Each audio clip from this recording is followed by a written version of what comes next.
Miss O, are you ready? I'm ready. Okay. All right, let's get the panel.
All rise for the jury.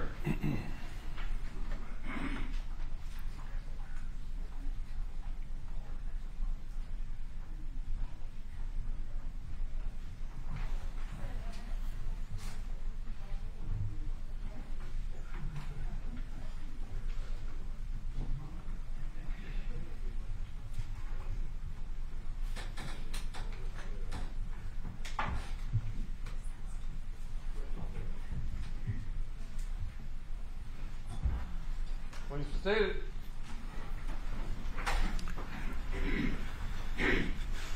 All right, welcome back. Hopefully everybody enjoyed their lunch. I understand we are ready to proceed with closing arguments. Ms. Hogan, on behalf of Gregory McMichael. Thank you, Your Honor. On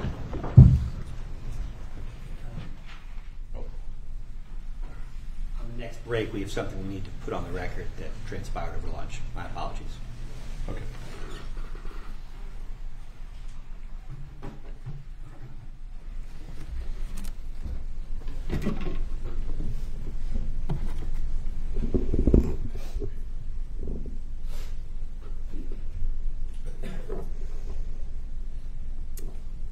My father worked for almost 50 years as a life insurance salesman, not because he liked it, because he didn't. He did it because he had 3 kids that he wanted to see grow up in a neighborhood that was safe and secure. A safe home surrounded by a community of neighbors who cared for each other. Band-Aids for skinned knees, July 4th parties, block parties that went on for hours, crocheted baby blankets when a new child was born, casseroles when we'd lost a loved one. He worked hard day and night to provide those things for the people that he loved.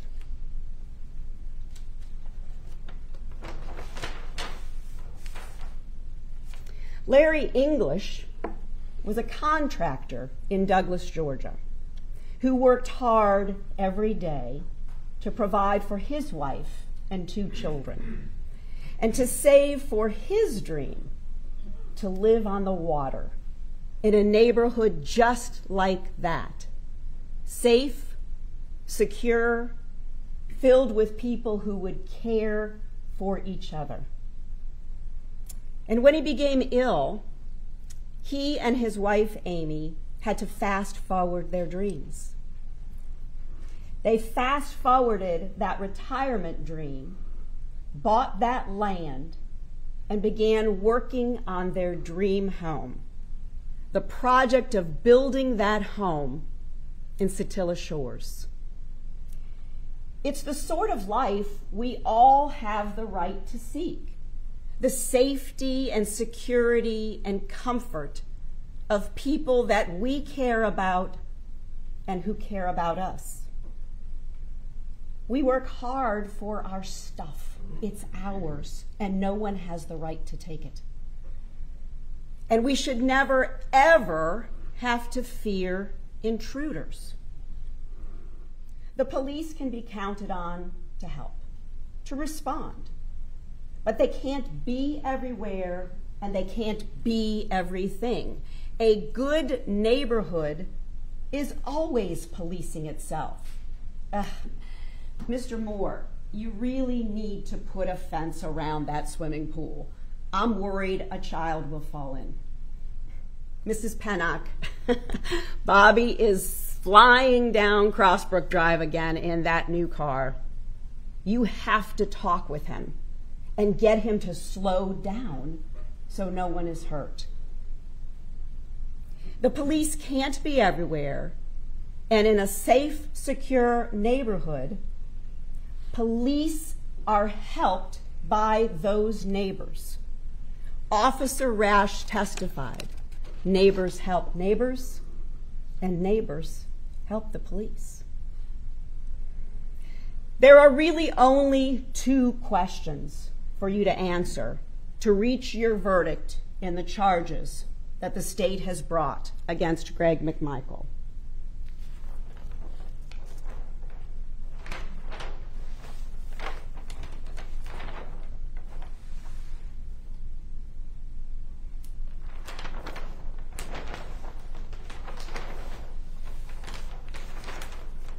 Did Greg McMichael have reasonable and probable grounds of suspicion to believe that Ahmaud Arbery had committed a burglary at 220 Satilla Drive?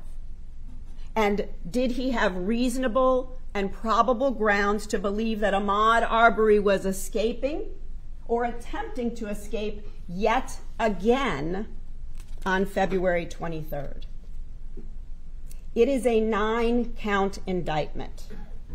9 counts. So why only 2 questions? Well, I want to suggest to you what the state suggested, but in reverse. I'd like to suggest a methodical, efficient way to think about all this law and all these charges. I suggest that you begin at the beginning. Count 1, malice murder. And then take all the rest of those counts, 2 through 9, as one big chunk as you consider these important questions. Even count 1, that malice murder count, is defended by the answers to those questions. But with malice murder, I suggest to you, you don't even have to get to those questions. Greg McMichael pulled no trigger. How could the state seek a conviction for malice murder as Greg stood in the bed of the pickup truck on the phone with 911 as the fatal shots were fired? As a party to the crime, Ms. Dunikoski told you about the law that the judge will give you.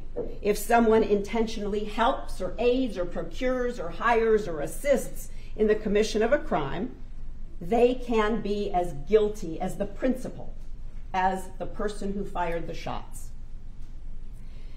But what is so very different about count 1 is that it's malice murder. It requires the desire and the intent to kill, the deliberate intention to take the life of another human being, where all of the circumstances of the killing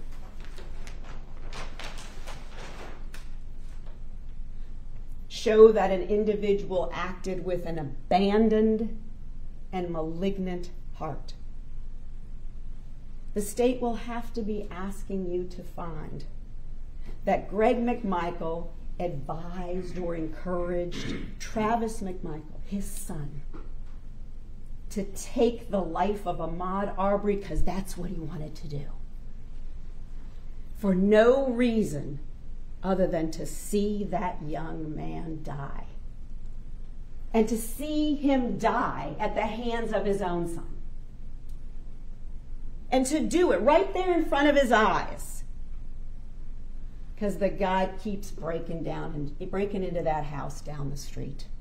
That's the level of criminal intent, the level of depravity, heartlessness, sickness that you would need to find beyond a reasonable doubt to find Greg McMichael guilty of malice murder. That's why I suggest that you begin with count 1 and quickly dispatch of it with a not guilty verdict. And then move down to the remaining counts, counts 2 through 9, because it comes down to this. If Greg McMichael was authorized by law to attempt to execute a citizen's arrest, to try to detain Ahmaud Arbery for the police to come and do their job, to try to keep peace and safety within that neighborhood, then they were within the law to hold him there for the police. How else does one hold an individual who does not want to be arrested for the police? You have to contain him, not false imprison him, contain him.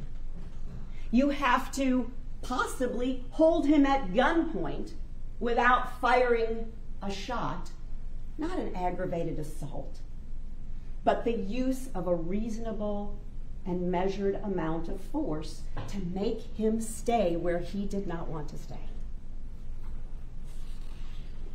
So if they were acting within the law in trying to execute a citizen's arrest, to detain Ahmaud Arbery for the police, then Travis had every single right to defend himself. When Ahmaud Arbery inexplicably took that sharp left turn at the right front of the truck, seeking to disarm Travis McMichael. So,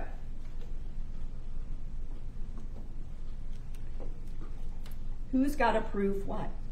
We begin, as we always begin in a courtroom, with innocence. And we stay there unless and until the state proves to you that this was not a citizen's arrest and that Travis was not justified in defending himself against Ahmaud Arbery's attack. And they have to convince you of that. Remove your belief in that citizen's arrest or justification to such a degree that you've got left nothing in your minds to doubt it. And that sounds like an enormous burden. Why? Because they have to make you sure of it. You have to have no hesitation, no ambivalence, absolute certainty, because the stakes are as high as they come. It's the highest level of proof we ever ask for in a courtroom. The court will tell you when they say murder and the facts raise justification, and the judge will tell you justification is self-defense, justification is citizen's arrest. That when the facts are raised to support those defenses, that the state has to disprove them, that you were justified. But why? Why is the standard so incredibly high? And the answer is something you witnessed in this very courtroom. Even in science, errors can happen. And without diligent investigation and inquiry, people can be convicted on the slightest errors, stripped of their freedom for another's inattention or mistakes. Imagine if Dr. Donahue, with all that experience, who made the decision, the conclusion, that the muzzle to target range, the end of Travis's shotgun to the chest of Ahmaud Arbery, was 4 feet away, based on a photograph he compared in a book, without having watched the video, and more egregiously, without even having looked at the clothes that covered Ahmaud Arbery's body. Imagine if that initial conclusion had been all you knew in this case. wouldn't that have misled you?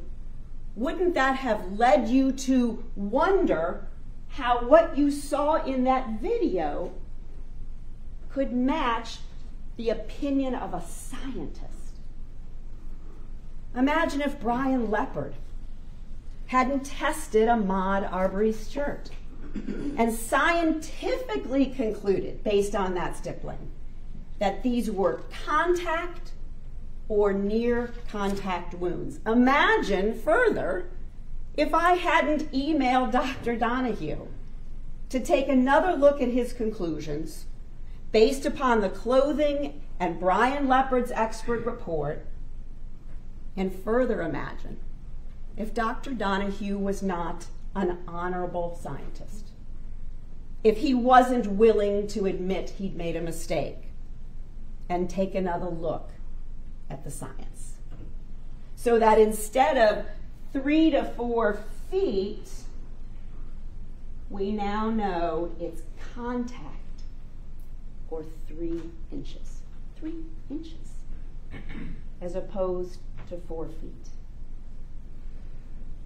That is a demonstration to you why the system has to work this way, why the state has such a high burden, with evidence that leaves absolutely no reason to doubt, before any one of you can consider declaring that a man seeking to protect himself and his community is a murderer. You determine the facts, and the judge will tell you the law. So, of course, you need to be given the facts accurately and completely. The painful beauty of this case is that almost all of it is recorded. Security videos from outside people's homes in Satilla Shores. Difficult to listen to 911 tapes. And then, of course, the really hard thing to look at, the cell phone video that captured the last moments. Based on those undisputed recorded facts, still in the face of all that you heard and saw, the state's case demonstrated in opening what Mr. Hope told you in opening statement. He told you Greg McMichael was absolutely certain, and he was absolutely right. You were so attentive, and I thank you for that. We all do. You took a lot of notes, and there was a lot of things to take notes about. So you know that the very first words out of Greg McMichael's mouth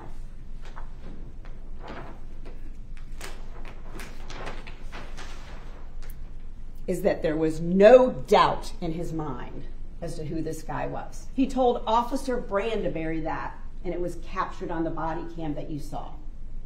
And later, interviewed at the Glynn County Police Department by Parker Marcy, that investigator told you, here's his statement, here's what he told me.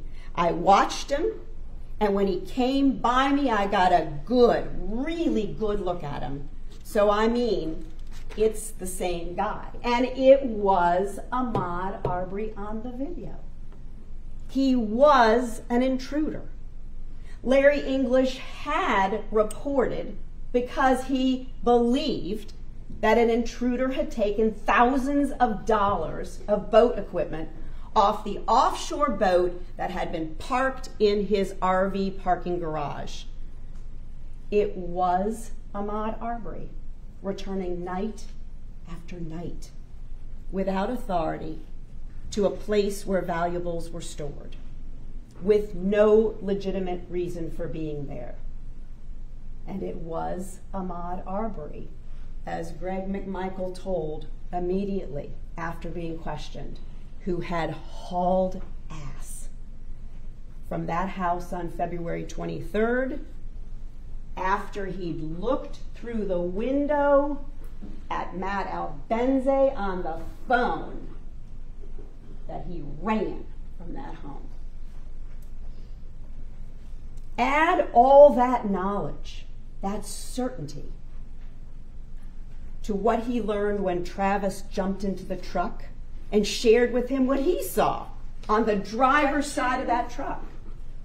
Fact's not an evidence, and I object to that. This is never an evidence, and the state objects to arguing fact's not an evidence. Your Honor, I believe that is an evidence, and I believe that Travis McMichael testified, and these statements that I'm talking about did come into evidence. I believe it can be up to the jury to remember the evidence.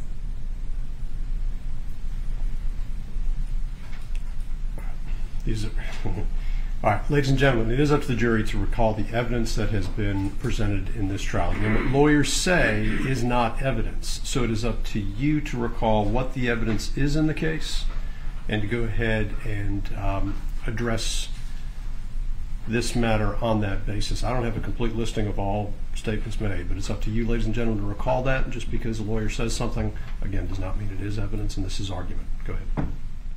You will be the decider of the facts. You took the notes, and I trust what you will remember from this trial. That Travis jumped into the driver's seat of that truck after having seen Matt Albenze standing in front of 220 Satilla Drive and pointing down that street, signaling down that street. That the man that Travis McMichael had seen only 11 days earlier with his own eyes, and then slowly pulled up alongside so that he could confirm for himself, Dad's right. This is the guy. And the judge will tell you. You will gather the facts from the totality of the circumstances. Did they have a reasonable and probable cause to believe that this was the guy? And you can know, and the judge will tell you, that you gather that from every sense that you have. Your hearing, your sight, your sense of what's going on around you. Certainty, though, is a way higher standard than what you even need to find in this case. Certainty was way more knowledge than they needed to detain Ahmaud Arbery to execute a citizen's arrest. And that was Greg McMichael's intent. He said it from the very beginning. He was asked by the investigator, Parker Marcy testified to you, what was your intent had he stopped? And he said, as clear as a bell, hold him for the police so that he could be arrested. The judge will charge you that a private citizen can effectuate an arrest, detaining someone for the police to arrive if a crime happens within his knowledge, there's the other one, or his immediate presence.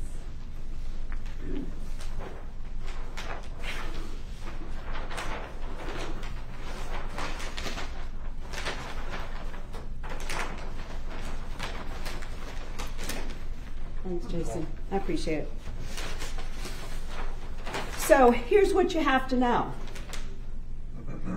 that you haven't yet heard from the state. There are no magic words that are required.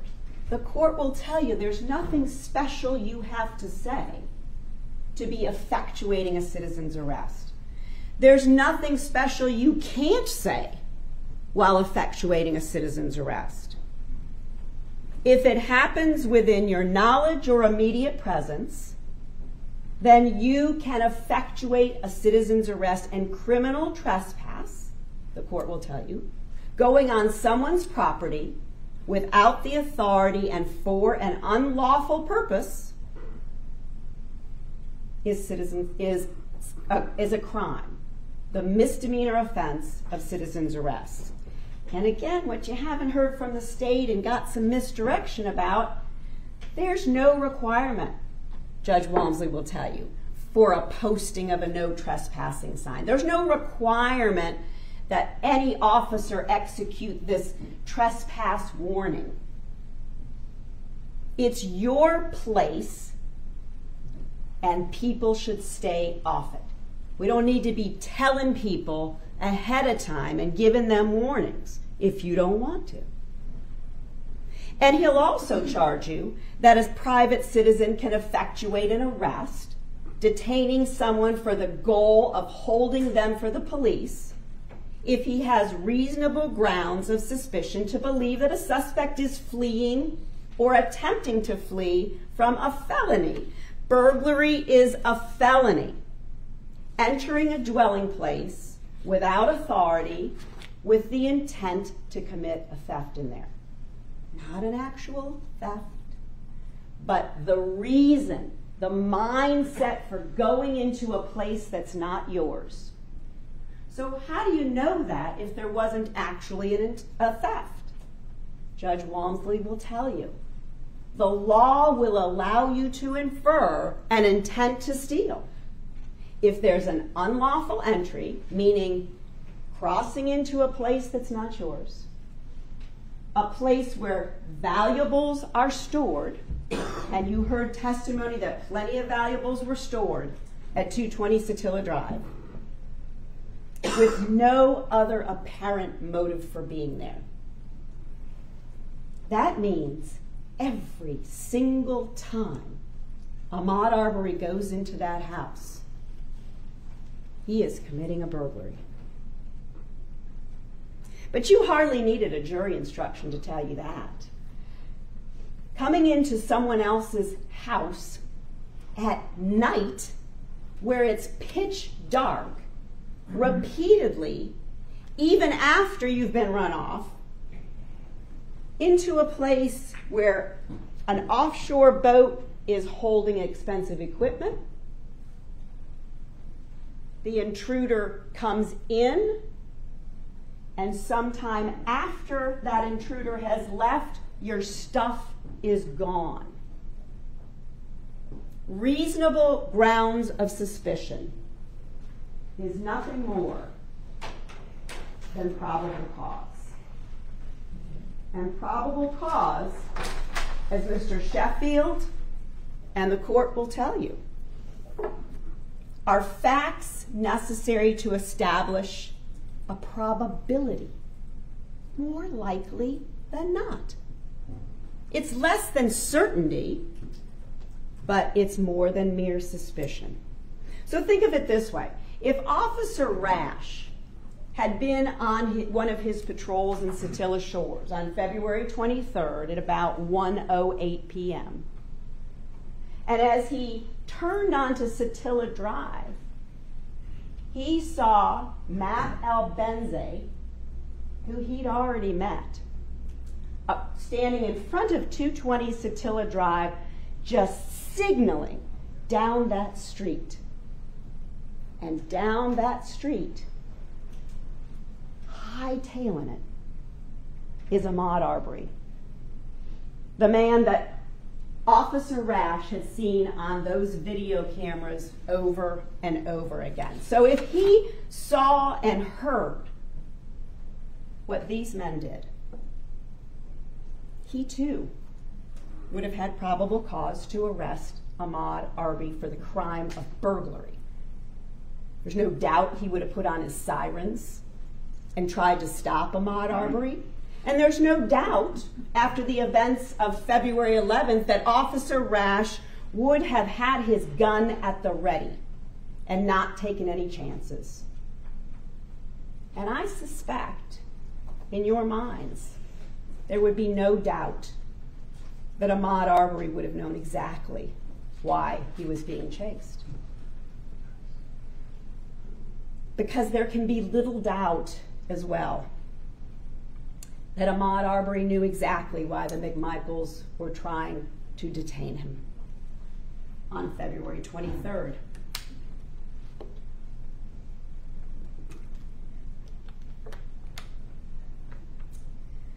The truth of life is that it's very complicated.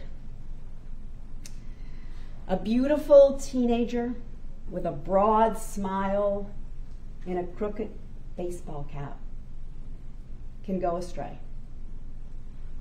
He can deteriorate and lose his way. And years later, he can end up creeping into a home that is not his own and running away instead of facing the consequences, acting erratically when approached, and making terrible, unexpected, illogical choices. But a mother's love doesn't fade from that beautiful boy in the ball cap to the young intruder. And sadly, no verdict can change the grief of that future not realized. The hope that he could have turned himself around. Because all we can guess about the young man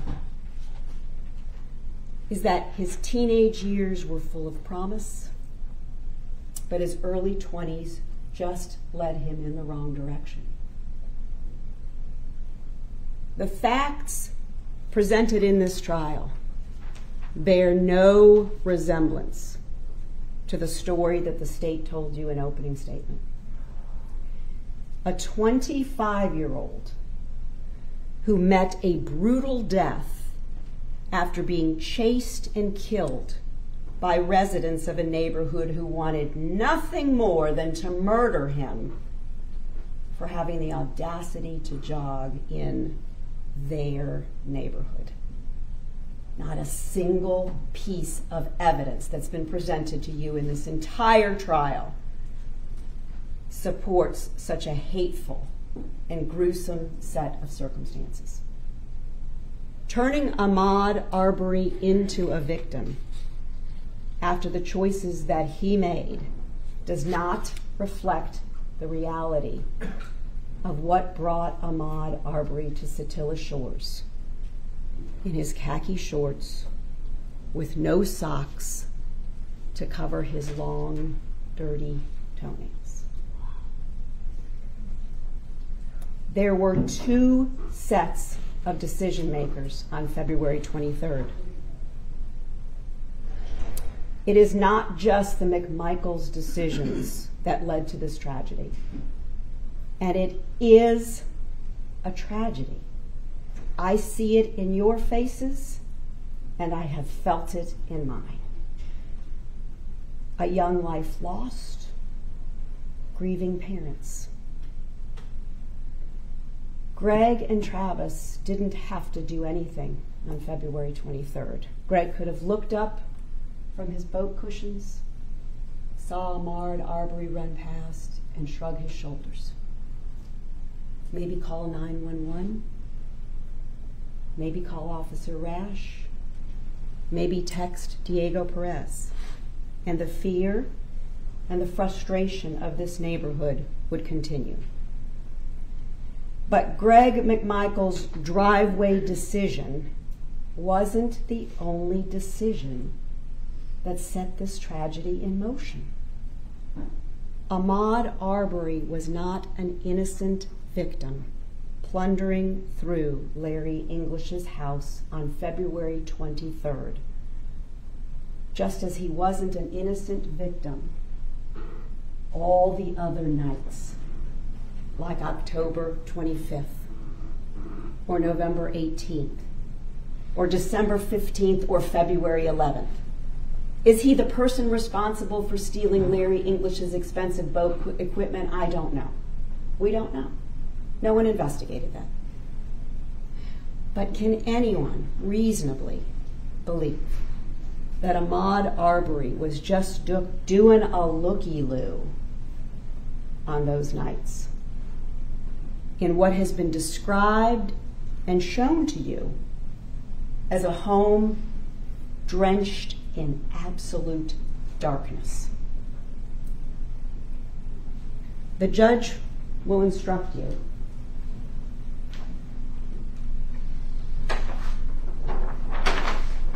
that you must use common sense and reason.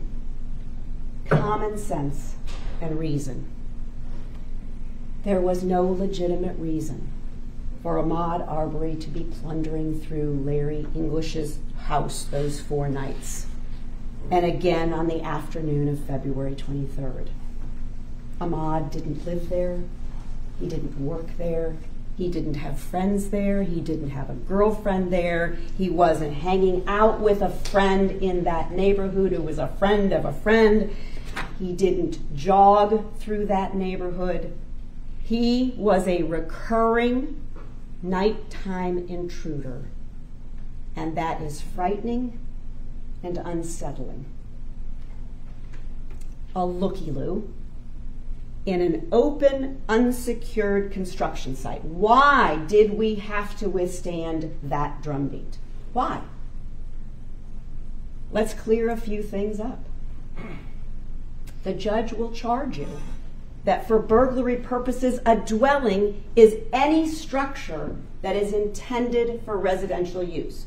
It makes no difference if it's occupied, being built, under construction, unoccupied, or vacant. And that only makes sense. How could you ever build a home if it wasn't really yours to protect until it was done? For that matter, how could you ever expect your stuff to be safe when your teenager forgets to close the garage door? Really, with all the important law to consider, why the misdirection? Why? And why the insensitivity to the neighbors of Satilla Shores? It's only a looky-loo when it isn't your neighborhood. It's only an open, unsecured construction site when it's not the building of your dream home, hastened by this impending fatal illness of Larry English's. It's only a property crime when you're not Subi Lawrence, across the street from that house, living alone, trying to raise 3 rambunctious boys, and you can't even let them outside to play. It's only a property crime if you're not Diego and Brooke Perez, trying to raise 3 little girls safely next door to 220 Satilla Drive. No one but Ahmaud Arbery made the decision to repeatedly and unlawfully enter into that house over and over again. No one but Ahmaud Arbery made the decision to run like the wind when the police car responded to the calls from the owner and the neighbors. No one but Ahmaud Arbery made the decision to either reach for or certainly give the very real impression that he was reaching for a handgun on February 11th, and then to yet again run away when the police arrived. And no one but Ahmaud Arbery made the decision not to stop when Travis's truck rolled up beside him. To wait to tell the police what he was doing there. Or just plain run away into the woods, or in the culverts that you'll see all over the state's evidence, or the open yards, or the open garages, or yell the word help, or just keep going right, straight down Satilla Drive, right into Officer Minshew's patrol car. I realize, probably more than any of you, what an incredibly unpopular thing that is to say. But in a courtroom, with Greg McMichael facing the charge of murder, somebody's got to say it. And believe me, I'm proud to be the one to say it.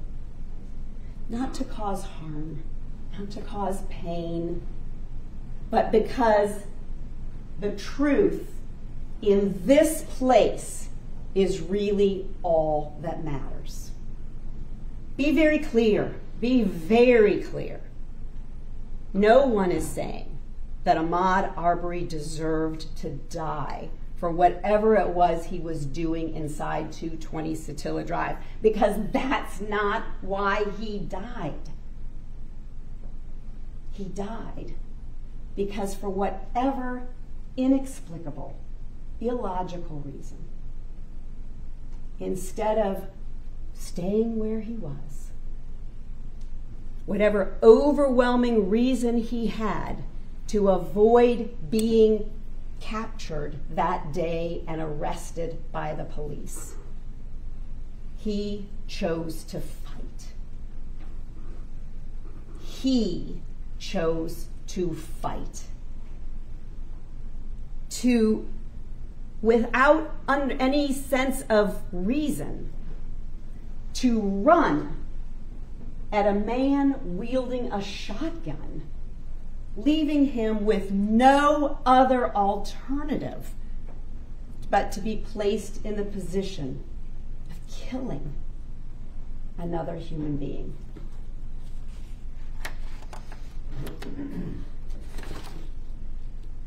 Greg McMichael had probable cause through all that he saw,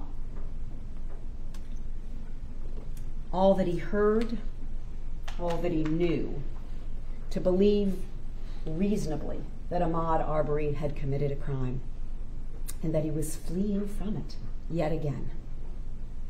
If the state hasn't removed every doubt, every single reasonable, logical doubt in your mind that Greg McMichael was attempting a citizen's arrest, attempting to simply detain Ahmaud Arbery for the police on February 23rd, then you have reached your verdict, ladies and gentlemen, on counts 2 through 9. If they can't strip you of any reason to doubt the evidence that's been presented to you on citizen's arrest, but if they have left you wanting to know more, if they have left you wanting to inquire into the next steps of these offenses, there are still more steps. One of those is causation. How any of the other acts in counts 2 through 9, other than the actual shooting of Ahmaud Arbery, could have been the direct cause of Ahmaud Arbery's death. Or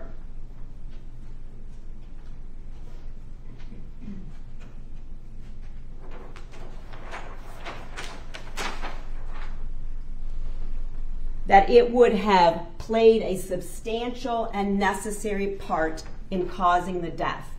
You would have to find that the goal of trying to detain Ahmaud Arbery for the police without using any excessive force, no fists, no discharge of the weapon, before that left turn attack on Travis, then the case is over yet again on counts 2 through 9. It would have to be not guilty because there would have been no causation between the counts that don't involve the actual discharge of that firearm. And then if you wanted to go one further step, you would have to ask yourself about Greg's role in all of this while riding in the back of the pickup truck. As a party to the crime, the state would have to prove to you that that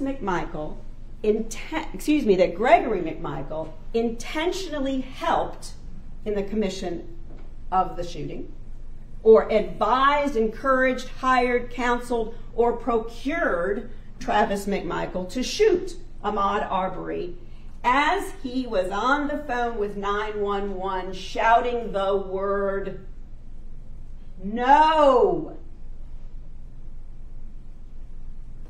without proof beyond a reasonable doubt of all of those pieces, all of those elements, the state simply has not met their case.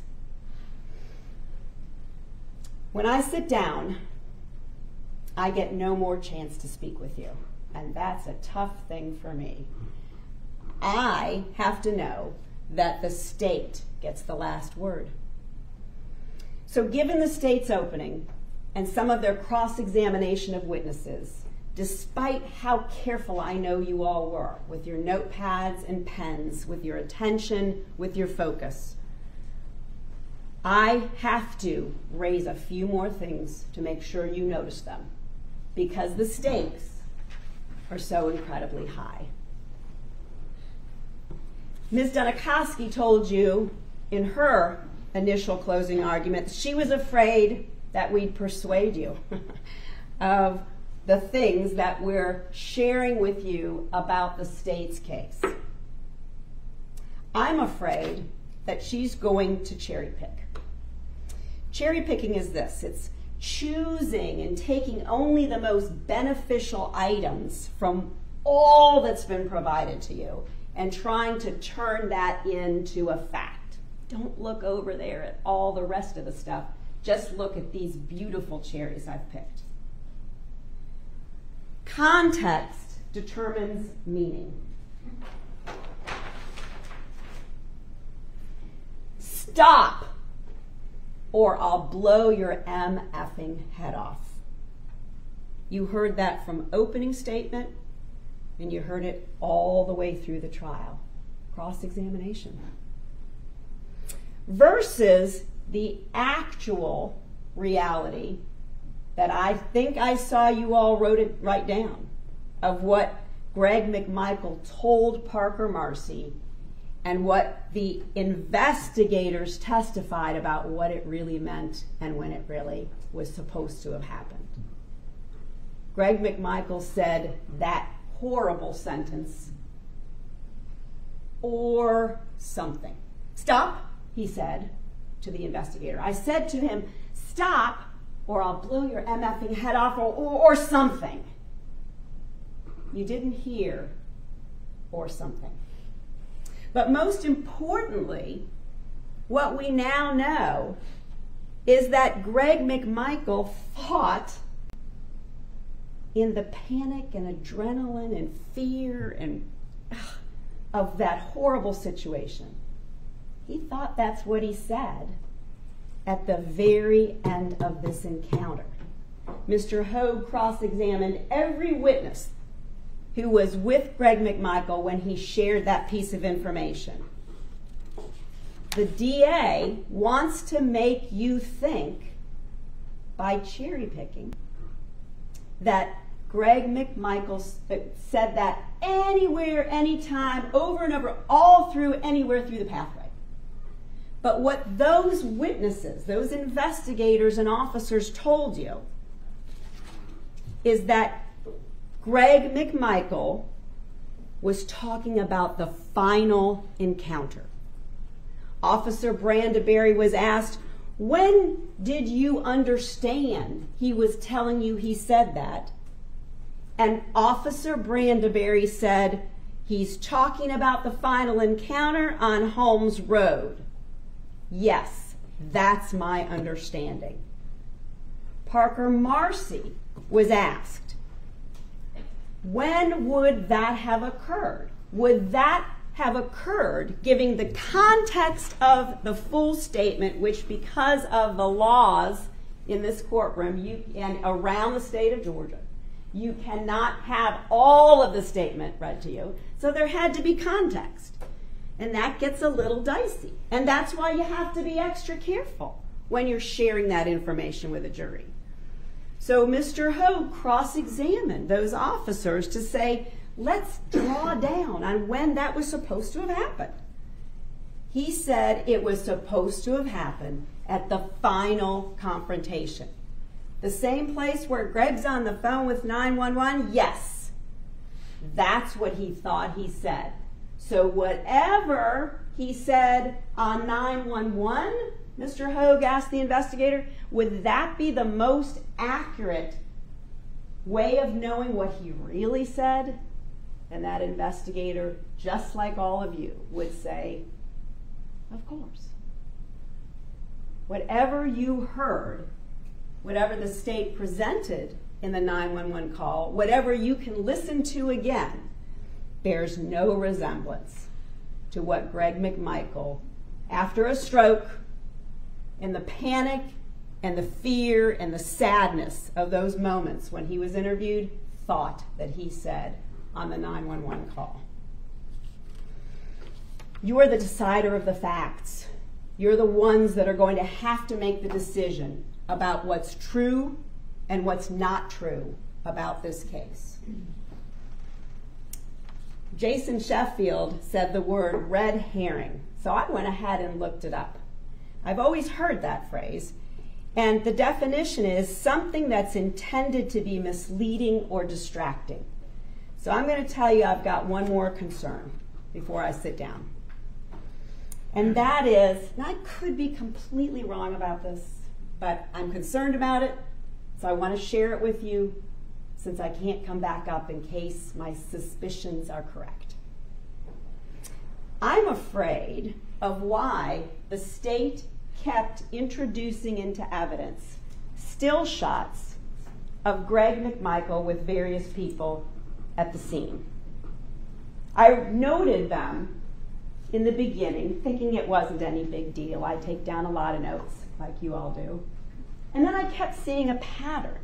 And again, Ms. Dunikoski, I could be completely wrong about this, but I'm concerned that Ms. Dunikoski is now digging so deep to make this case that she's going to suggest to you that Greg McMichael was on that scene manipulating testimony and evidence. It seems kind of wild when you think that the whole event is on video and that the people that came in with that video said it hadn't been altered or changed in any way, and that Officer Minshew is there in seconds on the scene, and we see everything that's happening on his body cam. In fact, it was Travis and Greg who waved him down. But there's photos of Greg comforting his son. There's a photo of Greg McMichael after 30 years in law enforcement having a conversation with Captain Tom Jump. There's evidence that the film, Officer Minshew said, Roddy's got this on the film, and Greg was able to say, Travis, it's captured on film. There's a screenshot of Diego talking to Greg, even though Officer Adam Jackson, who testified, said, I spoke to Diego Perez. He said, I got some camera footage, you want it? And we got the security camera footage from Diego Perez through Adam Jackson, unadulterated, and presented to you. So I just have to say, thank goodness that as awful as those recordings are to hear and see, they reflect the truth of what happened, who did what, and why. And there is no way to suggest that there was any manipulation of evidence or testimony at the scene. So now, it's time, very soon, probably not soon enough for you, but very soon, for you to deliberate and reach a verdict. A verdict rendered by members of your community about an event that happened in your community. Glynn County, filled with communities that are filled with neighbors. Why did it take us 11 days to select you? Well, the media descended on this case. And unless, I think several of you said, unless you lived under a rock, you knew something about the case. Some facts that were accurate, some facts that were ridiculous, and some facts that were outright slanted for shock value. And we as humans do, we begin to form opinions when we begin to hear things that we believe could be facts. And then there's the social media. People posting arguments, comments, and opinions. And then with the algorithm of Facebook, you're going to get more and more of the same opinions and comments and opinions that are like the opinions that you seem to be interested in. And next thing you know, you think that these people's opinions are facts. And the other issue is this is a small county. Many of the jurors that were summoned knew the defendants. Many of the jurors that were summoned knew the Arberies. Many of the jurors that were summoned knew people who were close to people who knew either one of them.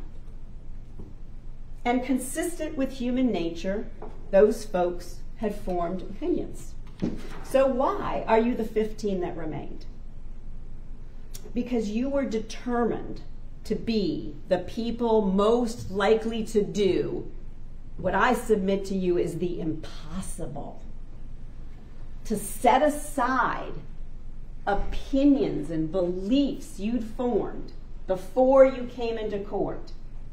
To set aside facts that you thought were accurate before you came to court. And to promise with your oath, hand to God, to base your verdict only on what you hear in this courtroom. It's kind of a ridiculous standard, but it's all we've got for these men to have their day in court. And we had to assess your honesty. We had to assess your candor, your truthfulness, that you would do what you said you would do. This incredible, awesome responsibility that you've been selected to undertake.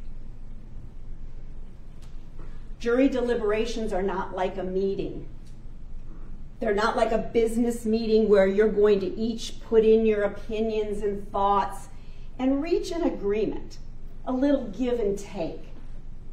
It's not like going to buy a car and you're dickering over the price. It's not even like the legislature when they're trying to come up with a budget. Hey, this is the stuff I really want in my packet, and this is the stuff I really want in my packet. I'll give up a little bit of this if you give up a little bit of that. That is not at all how jury deliberations work.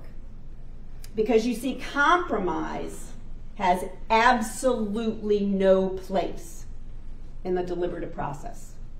The judge will instruct you. Keep an open mind, talk with each other, consider each other's points of view, but the bottom line, ladies and gentlemen, is that each of you will form this verdict on your own. You are the gatekeepers of this jury process. You're the gatekeepers of the oath that you each took. If some of you feel strongly one way, and others of you feel strongly the other way, keep talking, keep working. This is important. But you are not to give up any opinions you have, any thoughts and beliefs you have, just to get along or just to be unanimous. You are not to consider what the possible punishments just might be. You can't have the kind of conversation that says, well, you know, that malice murder, that is kind of ridiculous given the facts of this case. So let's just agree on that felony murder. That can't be that bad. It's got to be less than the malice murder. Or, you know, some of you really want felony murder, and some of you really want not guilty. What if we just sort of meet in the middle with one of those ag assaults? Absolutely not. Absolutely not. I encourage you, I beg you, to slam on the brakes if you hear any conversations like that in the jury room. The only thing you're asking yourself is whether the state removed every logical reason for you to doubt that Greg McMichael had the requisite knowledge and intent to execute a citizen's arrest. And if that's the case, then not guilty is the only verdict you can reach. Because every single count in this indictment is so serious. And every single count in this indictment is life-changing for Greg McMichael. Your deliberations should be guided by the rule that the judge will give you. If in any way your minds are wavering, unsettled, unsatisfied, then that is a doubt of the law and you must acquit. You can't wake up in a couple of weeks from now and regret the decision you made, because you can't take it back.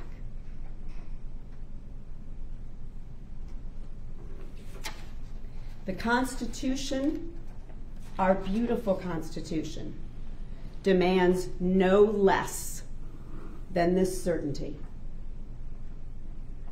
The grandparents on golf carts in Satilla Shores, the kids on bikes in your neighborhood, the couples walking their dogs after dinner in our small town neighborhoods deserve no less. Greg McMichael is not a murderer. He's not guilty.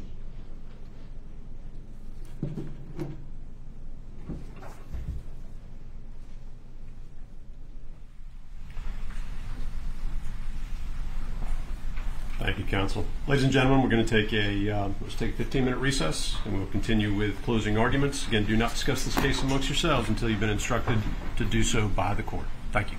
All rise for the jury.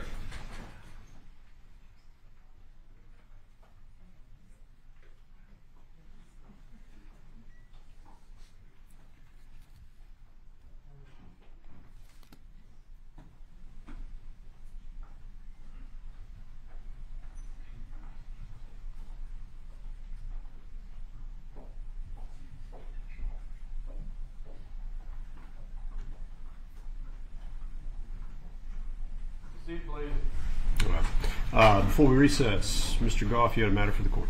Yes, Your Honor. Over the lunch recess, my understanding is, can I have notes? Your Honor, during the lunch recess, co-counsel had an opportunity to look outside at what was going on, and there are some matters that need to be placed on the record.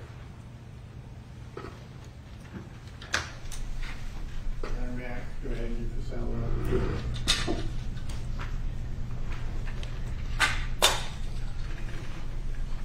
One moment, Your Honor. Sorry, Mr. Goff. No, you're good. You're good. I'm not using any of that stuff. Your Honor, protesters, whether they were the Black Panther group or some other group, were behind the barriers in front of the courthouse. There was a truck carrying a coffin with the names of the defendants on it. At least one of these groups, I believe it was the Black Panther group, is referenced in the motion filed this morning that their specific objective was to influence the proceedings in this case. I don't know whether they intended to scare the defendants, but I have co-counsel with a small child who was scared to death. Large weapons, apparently automatic weapons, were seen outside the courthouse. And, you know, given everything else that's already transpired in this case, we believe at this point that it's appropriate for us to renew the motion for mistrial This court has gone to great lengths to give these defendants a fair trial, but the security precautions that were in place, despite the sheriff's best efforts and your Honor's best efforts, we've now got people claim to be violent driving around the courthouse with coffins with our clients' names on them with semi or fully automatic weapons. I mean, I'm not sure that this is no longer a figurative mob. This is a literal mob. And inevitably the proceedings, despite best efforts, are tainted. We would move for mistrial. Thank you, remaining defendants.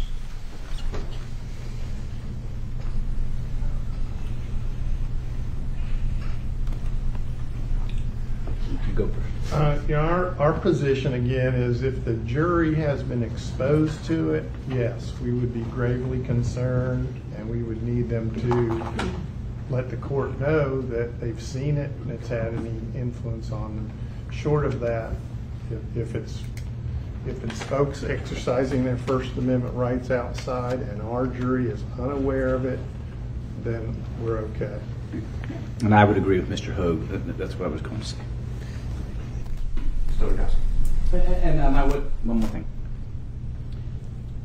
To make sure in this most important trial that the jurors are not being exposed to these matters, I would ask the court to affirmatively question them altogether, to remind them, to bring it to your attention or the court deputy's attention if they have encountered it or been contacted in any way. State asks that you deny the motion for mistrial. We leave it to the discretion of the court. Yeah, the court's again denying the mistrial. I've indicated previously and mentioned to counsel that I agree with the concern that is out there with regard to the jurors having exposure to anything that may be going on outside. Whatever may be going on outside, it has not been brought to my attention on a security level. Again, individuals have a right to be outside the courthouse. I agree with Mr. Hogue that the court needs to keep a very close eye on whether or not whatever may be going on outside the courthouse has any influence upon the jury, and the court has taken steps to ensure that the jury is insulated from anything going on around the courthouse so that they can focus on their business before the court, which would be to consider the evidence presented as well as the arguments of counsel, and I will continue to endeavor to do so. Has the court talked with the jury bailiff at all, and also keeping lines of communication up with the jury bailiff so that she would say, Judge, there's some murmurs or there's some things being spoken? Is she keeping an active ear out for the court? Without getting into detail, I will tell you that the court I'm trying to stay apprised of whatever may be going on with the jury. As far as what's going on outside, that's up to whoever's outside making sure that everything's okay. But as far as this jury is concerned and what may be going on that may affect the proceedings in this courtroom, yes, I have tried to ensure that I'm at least aware of anything that may be important enough to affect the proceedings. And if something did happen, I would probably be bringing it to everybody's attention because I think it would be important for counsel to know. One other thing, I wanted to move again that we replace juror number 12, and I will tell you, I tried to make some eye contact with her during my closing. She had nodded off. She was done.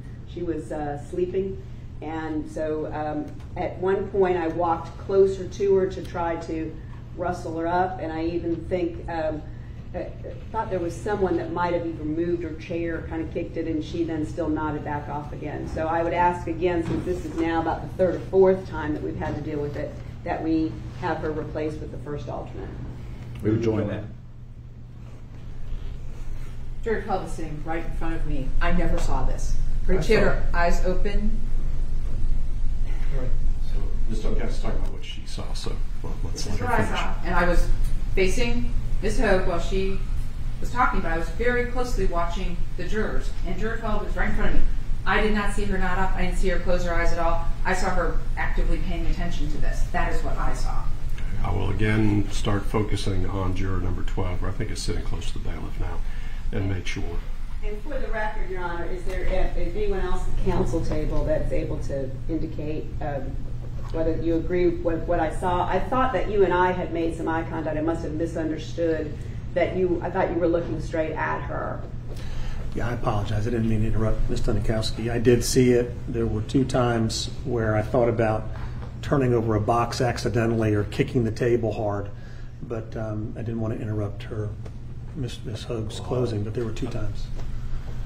I'm hearing a couple different things, so I'm going to keep an eye on juror number 12 again and ensure I did not see a juror sleeping during closing arguments. But that, of course, is something, particularly with what has happened previously, that I now will again start keeping a close eye upon.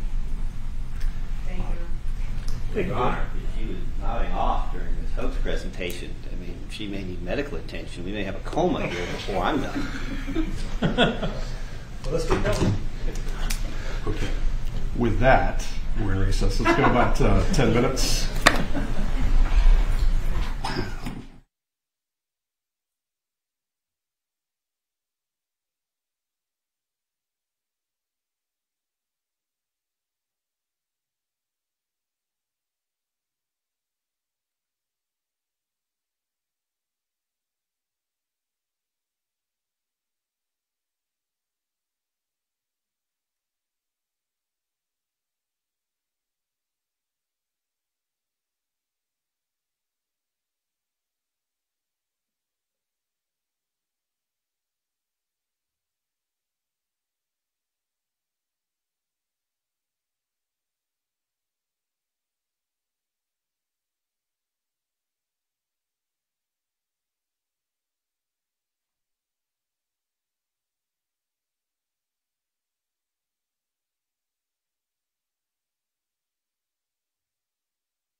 seat, please.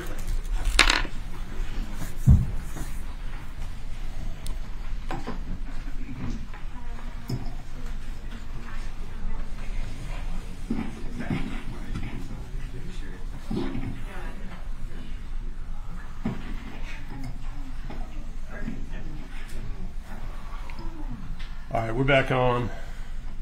Defendants are present. Represented by counsel. Mr. Goff, you ready to proceed? We would probably benefit from another couple of minutes on the technical issues. Go check the video.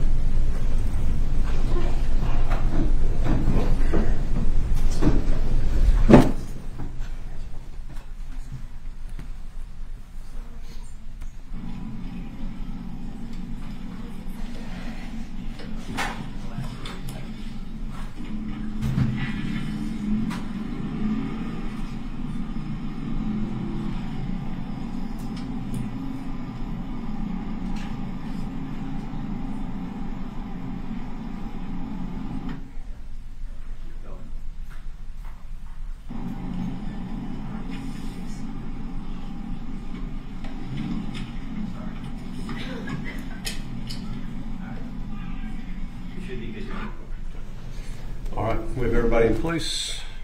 Let's go get the panel.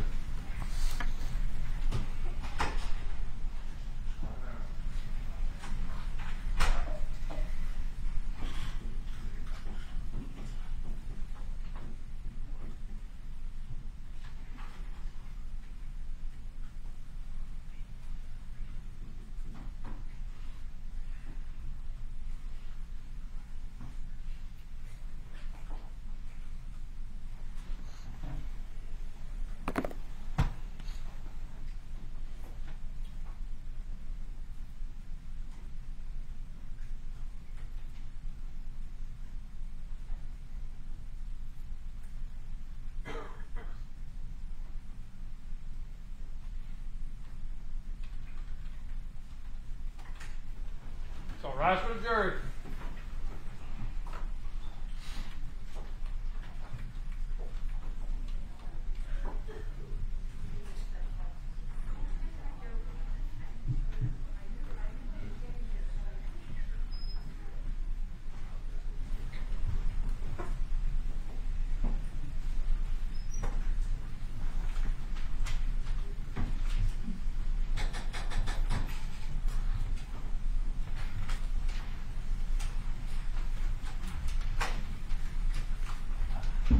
Please seated.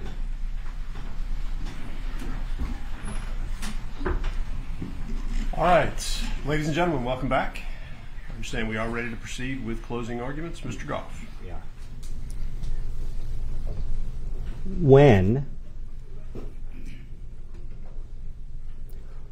When did Roddy Bryan know the McMichaels brought guns?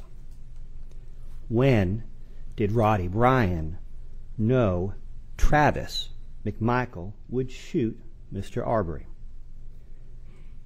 And at that point, what could Roddy Bryan have done to stop it?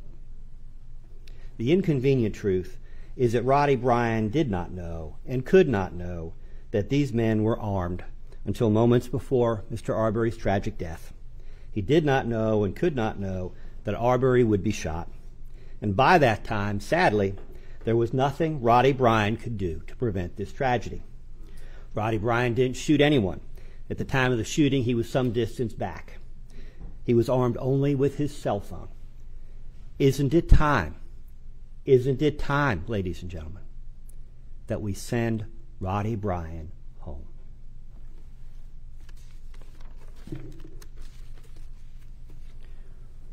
Roddy Bryan fully cooperated with the police. He's given several different statements. He's provided the now famous video that you've seen so many times and probably will again before we're done. Roddy provided his cell phone multiple times. He signed all kinds of consent forms. He gives them access to his truck. He gives them the night owl videos from his house, the videos that had been overlooked in the canvassing of the neighborhood because he was down at the police station. He gives them his social media. He gives them his Facebook. Ladies and gentlemen, without Roddy Bryan, there is no case. You will have to decide what justice looks like between the McMichaels and Mr. Arbery, between the McMichaels and the Arbery family. But the reason that you can do so, the reason that we can have this trial, is because of Roddy Bryan. Roddy's decision to cooperate with law enforcement to help them discover the truth about the events of February 23rd, 2020, is not the product of slick lawyering. Roddy Bryan had no lawyer on the side of the road in the minutes after Ahmaud Arbery was shot. It was not some lawyer. It was Roddy Bryan, without any lawyer, without any help, without any assistance, making that decision on his own. Roddy Bryan made the choice. Roddy Bryan decided to invite Officer Minshew to sit with him in his truck, even before Roddy Bryan has a chance to look at the video himself. All this again without a lawyer. These actions, ladies and gentlemen, demonstrate good faith. His conduct negatives any inference of criminal intent. Who is Roddy Bryan? Roddy never served his country like Travis McMichael. Roddy never served his community like Greg McMichael. Roddy is a quiet man. Roddy repairs small engines at the local hardware store. Roddy knows most of the English language, or so he believes. Roddy Bryan keeps to himself. His neighbors don't really even know who he is, even though he's lived in the neighborhood for 3 years. Roddy is not boastful or a braggart. He is not loud or boisterous. He is not an attention seeker. Roddy tries to avoid bad language, not always successfully. Roddy is respectful. He's an ordinary guy, a regular guy. Roddy Bryan is no vigilante. There's no evidence of that. Roddy isn't running around Satilla Shores with guns, openly carried, in broad daylight. He didn't even bother to report the theft of his own trailer. After all, it's just stuff. That's what insurance is for. The Amish have the saying, what you take into your hand, you take into your heart. Roddy Bryan grabbed his cell phone. That's not intended as a comment upon anyone else, but that's just who Roddy is. What else does the evidence tell us about Roddy Bryan? Is Roddy Bryan the smartest guy in the room? Is he like some kind of rocket scientist? In these interviews that Mr. Bryan gives to the police, is there some clever wordplay like Mr. Bryan is smarter than everybody else? Is that what the evidence suggests in this case? The evidence suggests that Roddy Bryan legitimately struggles to find the right words, that Roddy struggles at times to convey the meaning, the truth behind those words. There is no evidence that he is a wordsmith, no evidence that Roddy was playing word games with law enforcement officers. He simply can't find the right words. The evidence in this case shows that context is key. If you honestly seek the truth here, which is your duty as jurors, if you listen carefully, you will see that what Roddy Bryan means, as opposed to simply hearing his actual words, it is clear that he never wished to hit Ahmaud Arbery. Why the prosecution felt it necessary to phrase the things the way they did in their opening statement, Ms. Dunikoski will have to answer to you for. I was unable to play it earlier, but we are now going to try and play the excerpt from the interview with Mr. Lowry, specifically that most damaging part of his statement, where he supposedly wishes that he had hit Ahmaud Arbery.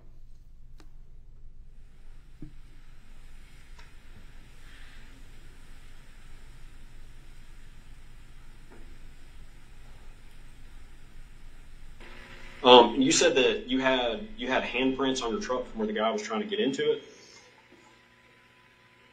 I feel pretty sure that's what he was doing. I mean, I can't say for sure that he was up there. He wasn't on the door. I didn't give him a chance to get to the door. But after I angled him off the side of the road, you know, and I kind of went on past him because I didn't hit him, which I would have, you know, might have took him out and shot. But, you know, I probably got past him a little bit, and he come up on me, and I could see him in my mirror, and he was coming for the door. And I seen his hands on right behind the door. Ladies and gentlemen, in the video, as opposed to the officer's testimony, you can see Mr. Bryan's demeanor. You can see his gestures and his mannerisms.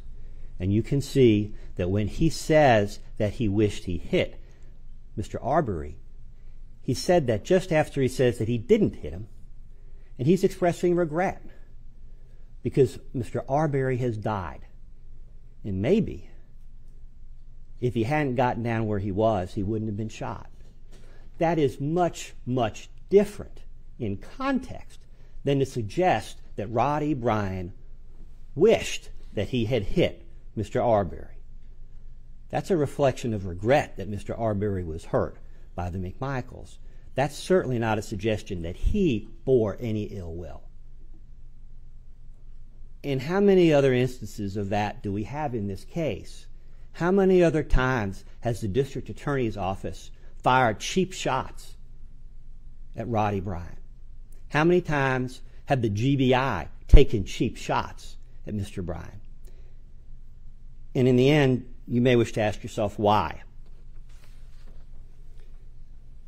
Now, in the defense case, and we didn't do it, we promised we wouldn't, but it's clear that Mr. Bryan did not wish to strike Mr. Arbery, that he never had any intention of hurting Mr. Arbery. He never said anything to the contrary. The evidence will show that he had no knowledge, no reason to believe that anyone else out there meant to hurt or shoot Mr. Arbery. If they had a secret intention or desire to do that, it could not be known to him. Now, there is another excerpt that I want to play from the Minshew video. Only one, okay? Because again, I think it shows you Mr. Bryan's demeanor. It has been suggested by the state that much of what Mr. Bryan says later is somehow an after-the-fact rationalization of what happened that day. But when you listen to this, I think you'll see that the truth of what Mr. Bryan is trying to convey hasn't really changed.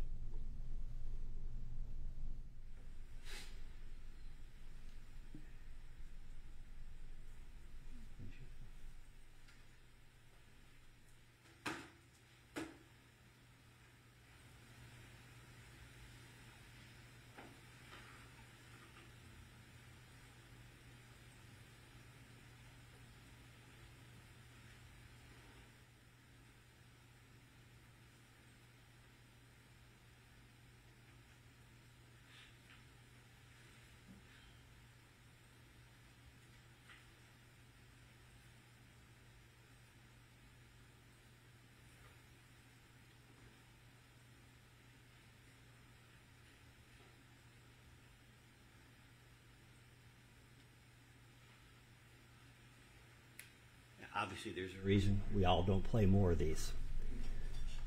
Go ahead, Henry. What did it look like he was trying to do? He was trying to get on this side of the car, right? What did it look like he was trying to do? What? Yeah, I mean, I'd cut him off pretty good now, okay. You know, but he actually pulled your handle? I wouldn't be surprised if that's his warrants right there. Okay. He was trying to get to the handle. Okay. Yeah. All right. Did nobody got us on video? You just witnessed it, right? I got it. You got it on video? I ain't looked at it. Okay. You ready? Yes, sir. Yeah. All right. At what point did you start videoing? Well, I thought he was going to get away. Okay. So that was the you was trying to capture who he looked like? Yeah, I mean, to be honest with you, I probably got 2 videos, 3 videos. I mean, I probably started over here. I don't know what I got because half the time I was trying to drive.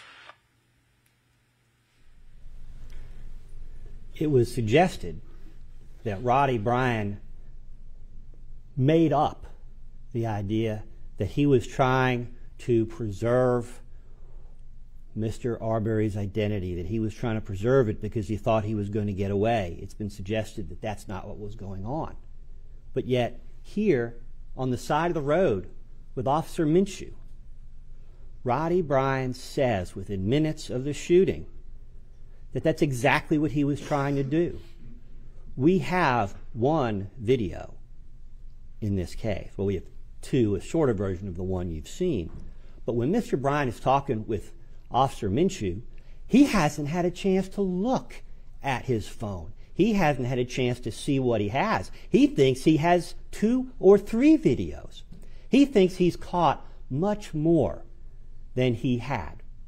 Now, either you believe that Roddy Bryan is the smartest person in this room, that he's playing games and manipulating the police from the moment this has happened, or you know that Roddy Bryan had good faith from the start, that he tried as best he could to help the police.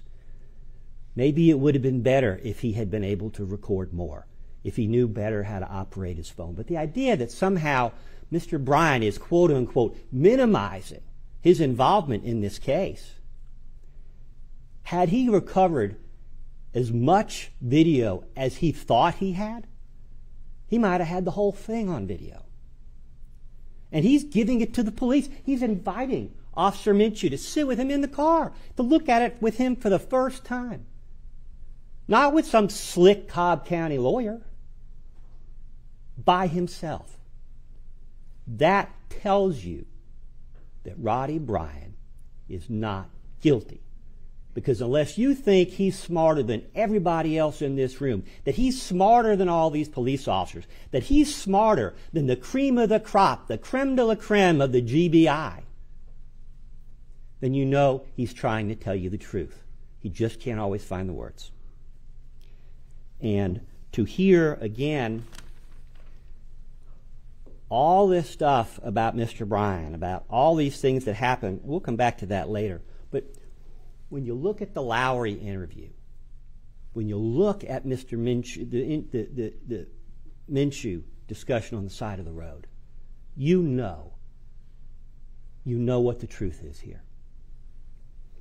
Now, if I'm out of order, I'm sorry. But again, as I said before, the events of this day from Mr. Bryan's perspective are chaos. Mr. Bryan doesn't know what happened up the street at the English residence. He doesn't know Mr. Albenzi is out there. He doesn't know Mr. Albenzi's called 911. He assumes somebody's called 911, and he was correct, but he doesn't know. He doesn't know that Mr. Albenzi is armed and just up the street. Mr. Bryan is not in communication with anyone prior to the shooting, not Mr. Albenzi, not Diego Perez, not Gregory or Travis McMichael. At times, as you've heard, Mr. Bryan feels like he's alone out there with Mr. Arbery, and it scares him. Roddy Bryan doesn't see any guns until moments before the shooting. We'll come back to that. I think, if I recall correctly, the testimony was, although you can see, and you will see in a moment, Greg McMichael standing in the back of the pickup truck in the moments before the shooting, Mr. Bryan, on that day, doesn't even recall Gregory McMichael being in the back of the truck. He doesn't realize Gregory McMichael's in the back of the truck until later, until afterwards.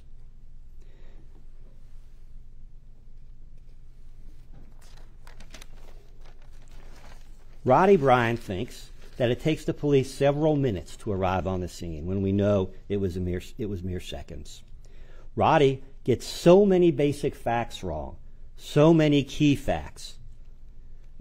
Is it any surprise that months later he would struggle to recall details of what happened that day when he couldn't recall big, obvious details right at the time it happened?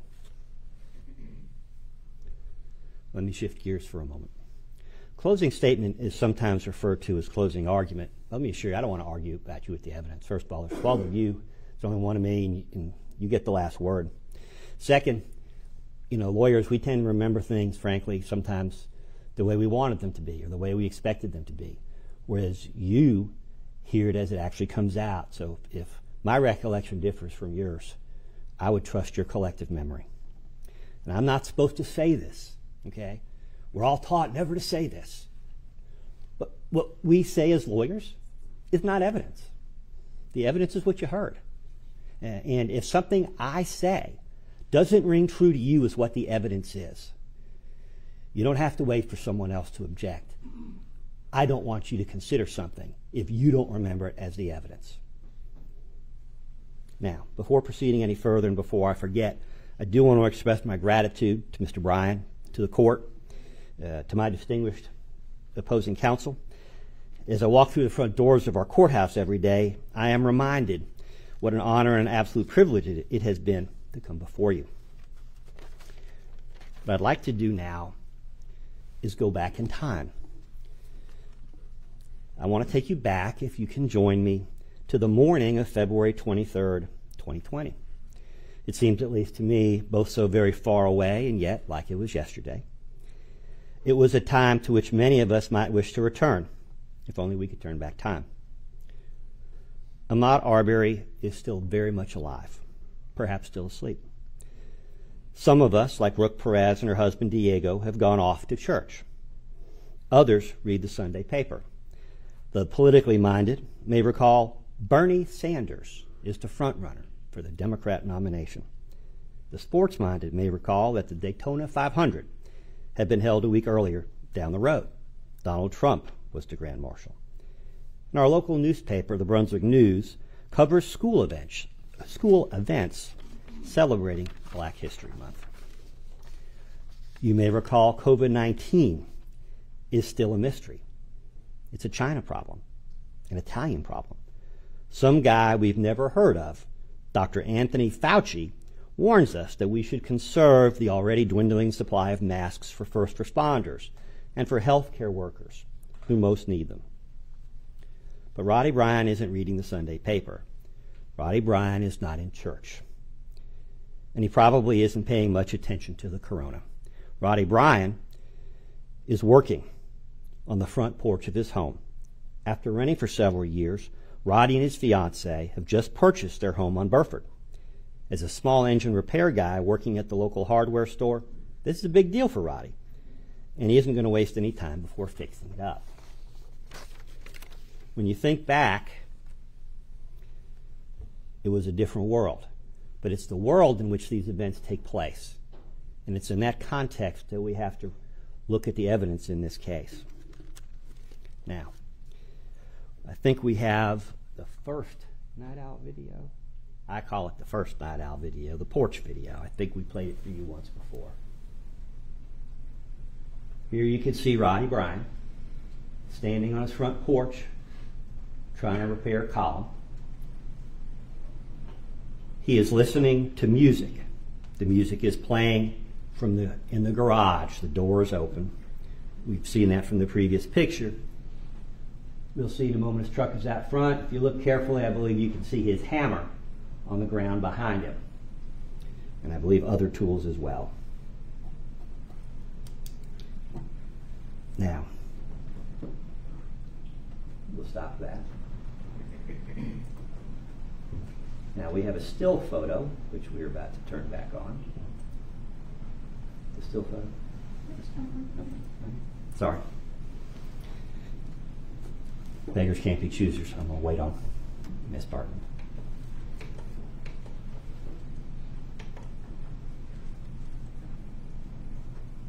This is the front of the Bryan residence. You have to add in Mr. Bryan on the porch. You have to add in pickup truck in the driveway with lumber in the back. You have to imagine, if you will, the music playing, and it's probably playing loud because his hearing's not so good. Is there anything threatening or menacing about this picture? Is there anything threatening or menacing about this image? Or is this something we'd expect to see in a Norman Rockwell painting? We talk about driveway decisions. Mr. Arbery has driveway decisions that he's making this morning. I'm not going back into all that stuff with the Englishes and Diego Perez and Matt Albenzi and Robert Rash. That's already been covered. And although Mr. Bryan may well have read about it on the Exit 29 page, he doesn't recall it at least on this day. But Mr. Arbery is now running down the street, running from the English residence. He's passing house after house after house on a nice Sunday afternoon.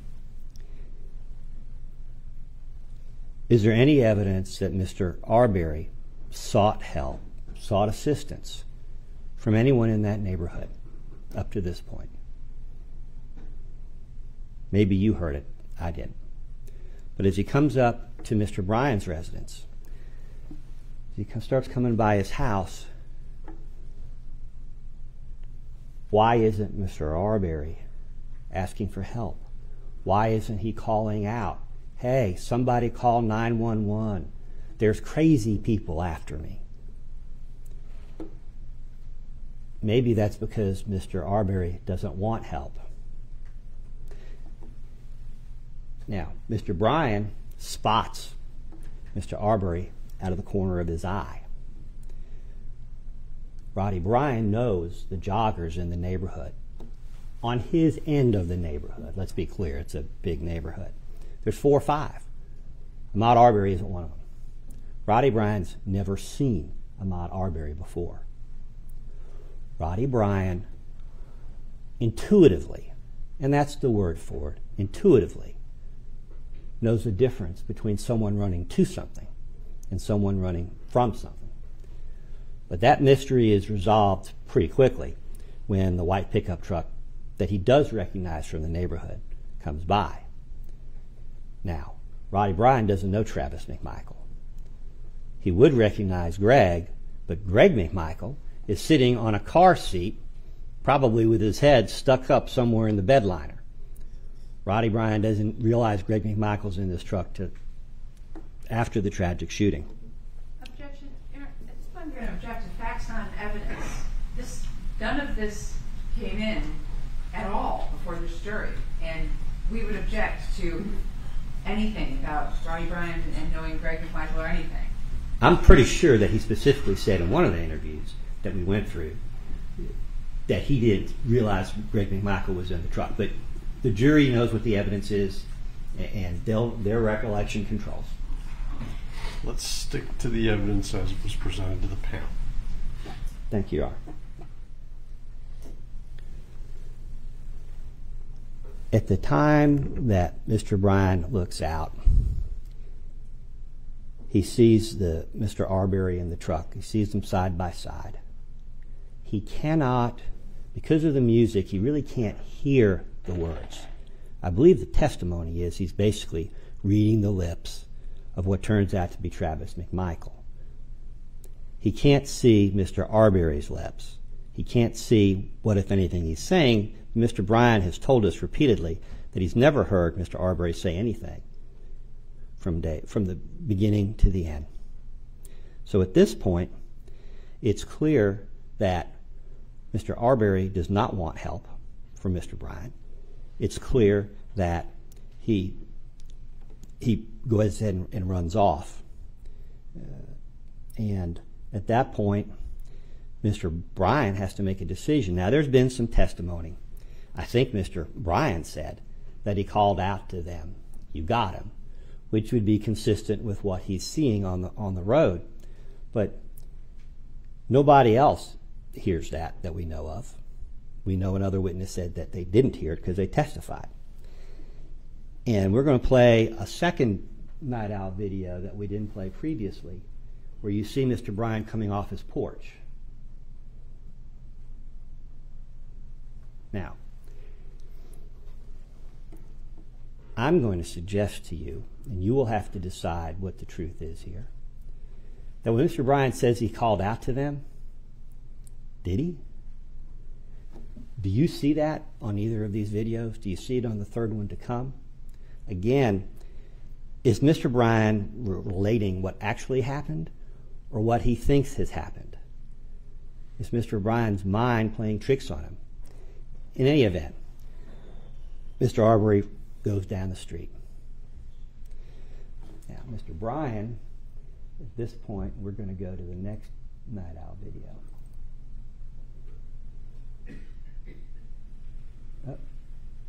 Sorry, you went too quickly. There he is. Okay, watch carefully. Mr. Bryan has said on some occasions he walked to the kitchen. On another occasion, he said he ran to the kitchen. He said he walked back out to the truck. Another time, he said he ran back out to the truck. Well, what we know from this video, it takes 13 seconds to get from the edge of the driveway into the kitchen to reach the keys and go back out to the truck. Mr. Bryan is, in fact, walking calmly to the kitchen and walking calmly to the truck. And his recollection of doing otherwise is faulty. Now, we also know, as Mr. Bryan pulls out, and by the way, we also know that he left his rifle in the house, left the hammer on the porch, and went out with his cell phone. Now, here we see, when Mr. Bryan initially pulls out, Mr. Bryan is pointed to the right. Now, he backs up. Now, at the very end, he backs up and he straightens out a bit. Whether Mr. Bryan said he was going to the left or the center or slightly to the left, the actual evidence in the case is consistent with him pulling straight out. And again, we know from all the other things that we've seen that Mr. Bryan's recollection of events that day simply isn't that good. Now, Mr.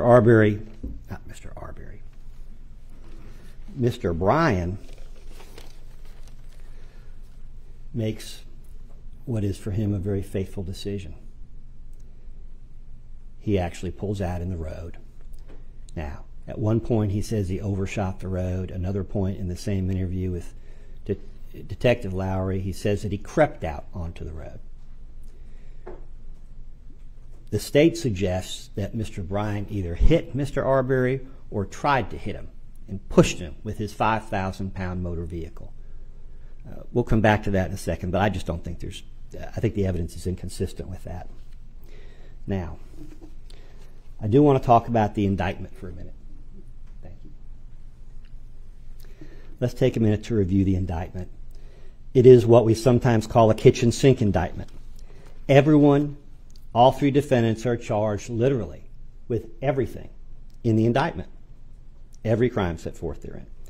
You may find this confusing and difficult to sort through at times, since the factual bases and underlying legal bases for the 5 murder counts are so closely intertwined with one another. However, this is perfectly acceptable. There's nothing improper about it. Murder is murder.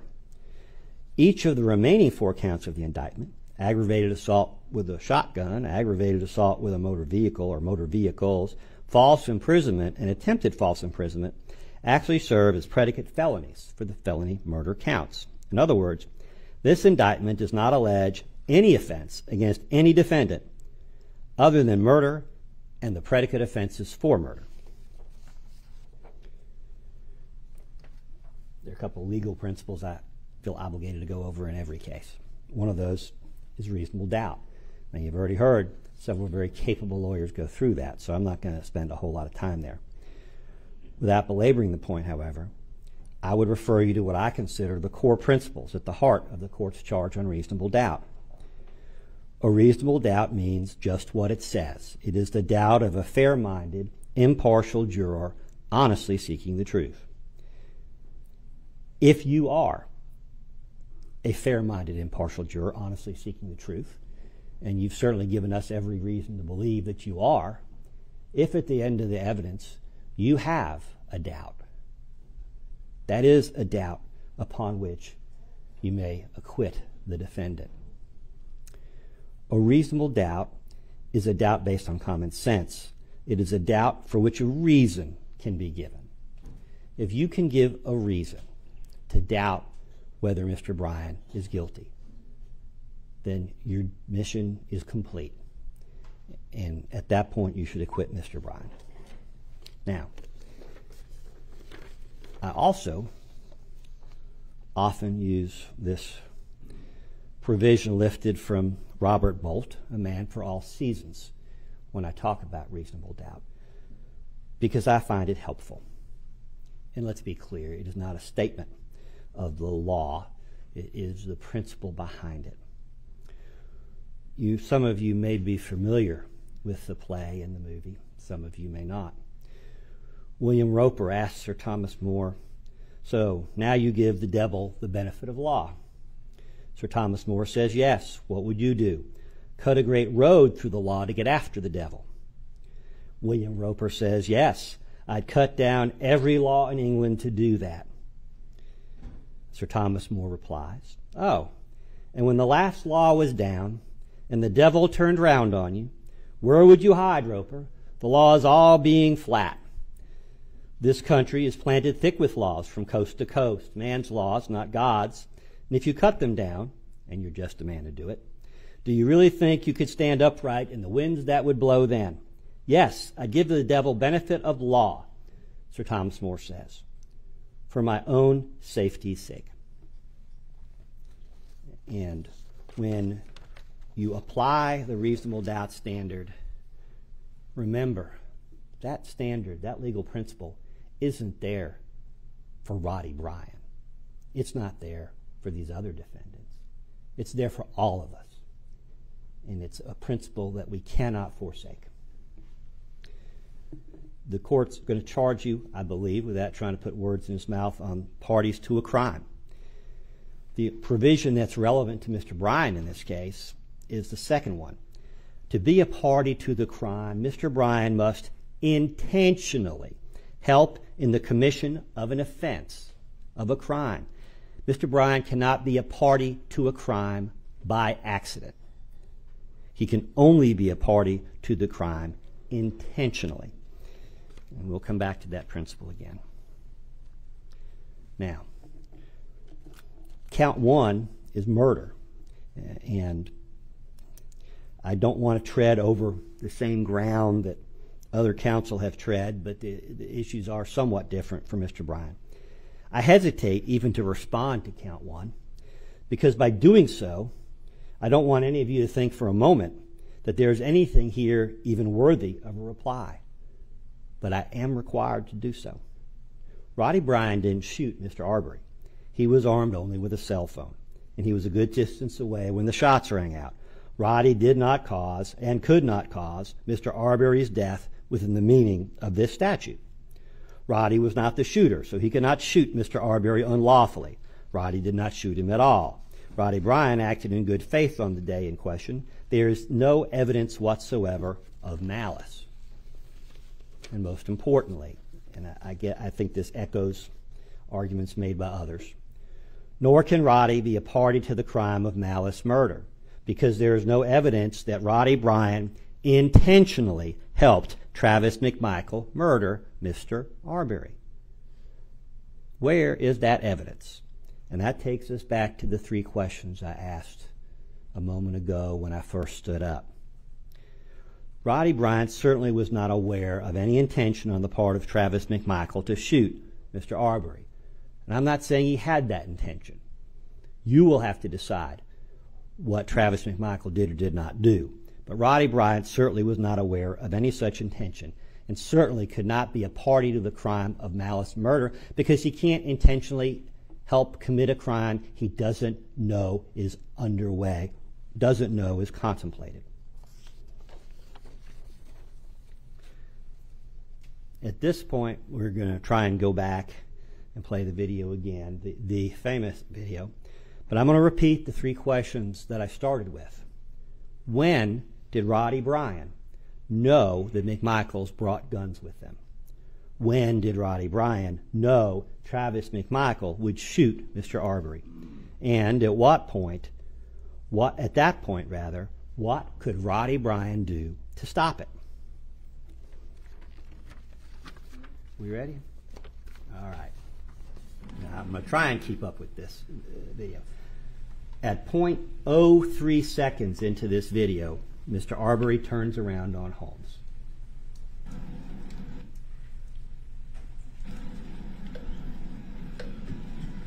Now, stop. What I want you to do is not so much look at the video at this point. Listen with your ears to the noises in the background, because they tell you what's really going on, even when what you see on the screen is unclear. At .04, you'll hear Roddy Bryan tap the brakes. He's still in drive, and you'll see he's going at approximately 2 miles per hour.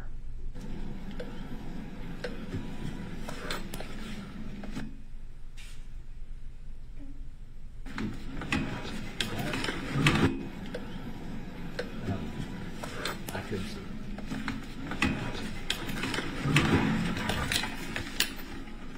Can we stop it on the speedometer? Yeah, let's try that again.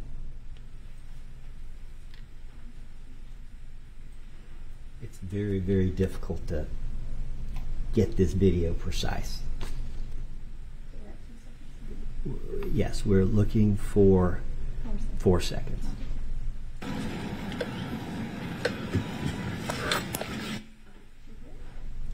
We're looking for the speed on the speedometer.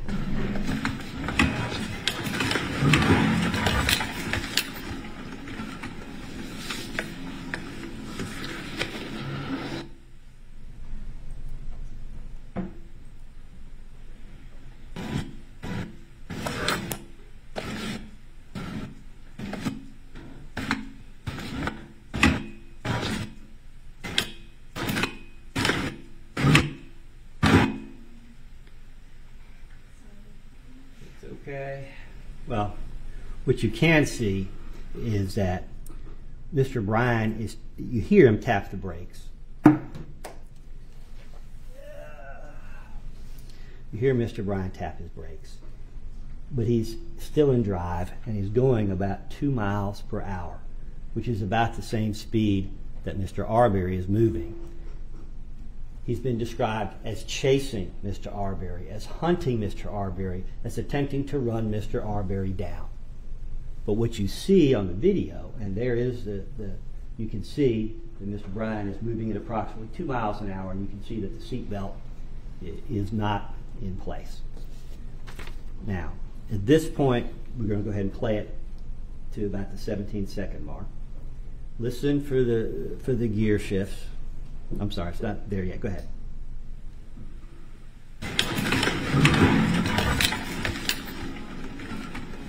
You can see Mr. Bryan's foot is not on the gas pedal. Now, you hear a motor vehicle go by. We can guess which vehicle that is, but we hear it pass. And then at 20 seconds, we're going to hear the seatbelt alarm go off.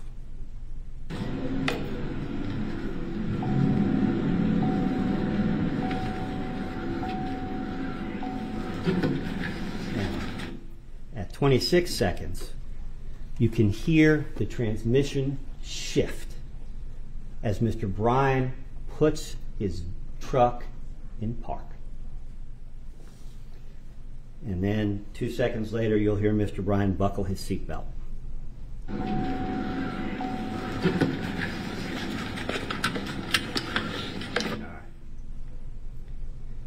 Now, at about 30 seconds, and I'm going to go through this with you before we play it so you'll know what to listen for, Mr. Bryan utters the famous words, "I'm going to keep going." And you'll notice that his cell phone is down. This is where he says, "I'm going to keep going." And the state is suggesting to you, if I recall the opening statement and the opening portion today, that this is where Mr. Bryan is turning around to give chase to Mr. Arbery in the moments before his death. But if you listen carefully, I think you'll hear a somewhat different story and a different truth. You know what? I'm going to keep going. Mr. Bryan says, "I'm going to keep going." He's put the car in gear.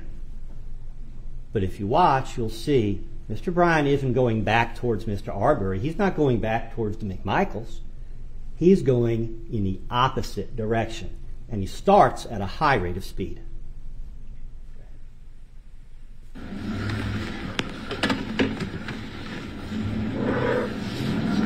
Here, the wheels lose traction slightly.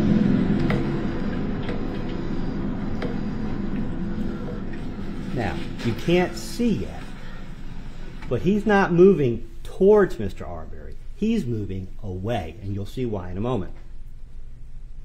Now here you can see the speedometer is, at this point he's slowed back down. He's at 4 miles an hour at the 51-second mark.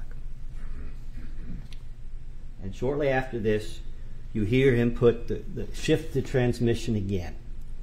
And I think you'll see it's clear from the context, which is a K-turn, that he is putting the truck into reverse. And then a few seconds later, he puts it back into drive. This is the K-turn near the top of Holmes that you see on the reenactment video. Top of Holmes near Zellwood. Go ahead.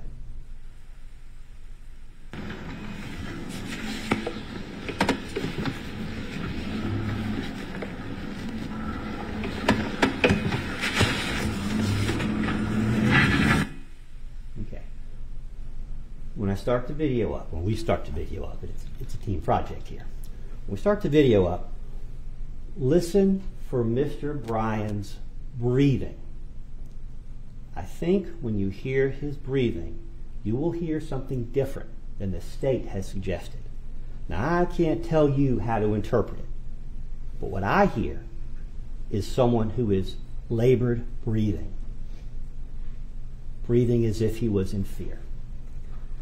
Also, around the same time, watch Mr. Bryan's leg, which is momentarily visible on the gas pedal, and see whether you don't agree that Mr. Bryan's leg is literally shaking. Now, he's not driving a Cadillac. I'm sure there's vibration in the vehicle, but if you watch his leg in relation to the rest of the car, to the rest of the truck, I think you'll agree that Mr. Bryan at this point is shaking. All right, let's try that again.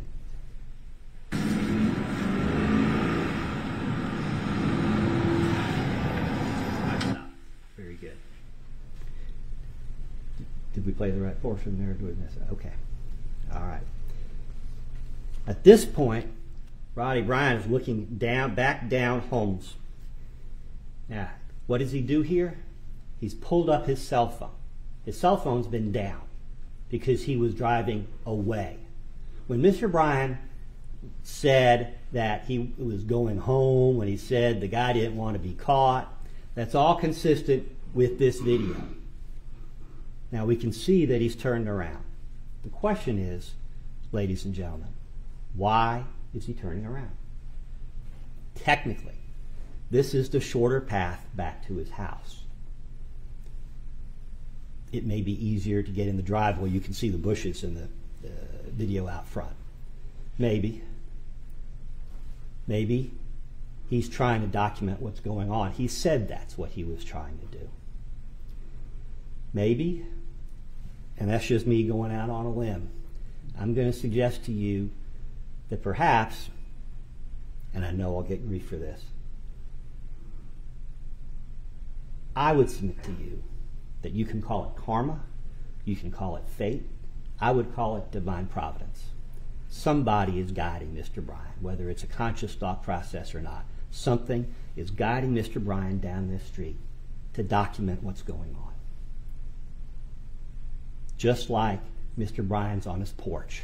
Why does he go out? He doesn't know. He gets in his car, he sits out there, he doesn't even know why.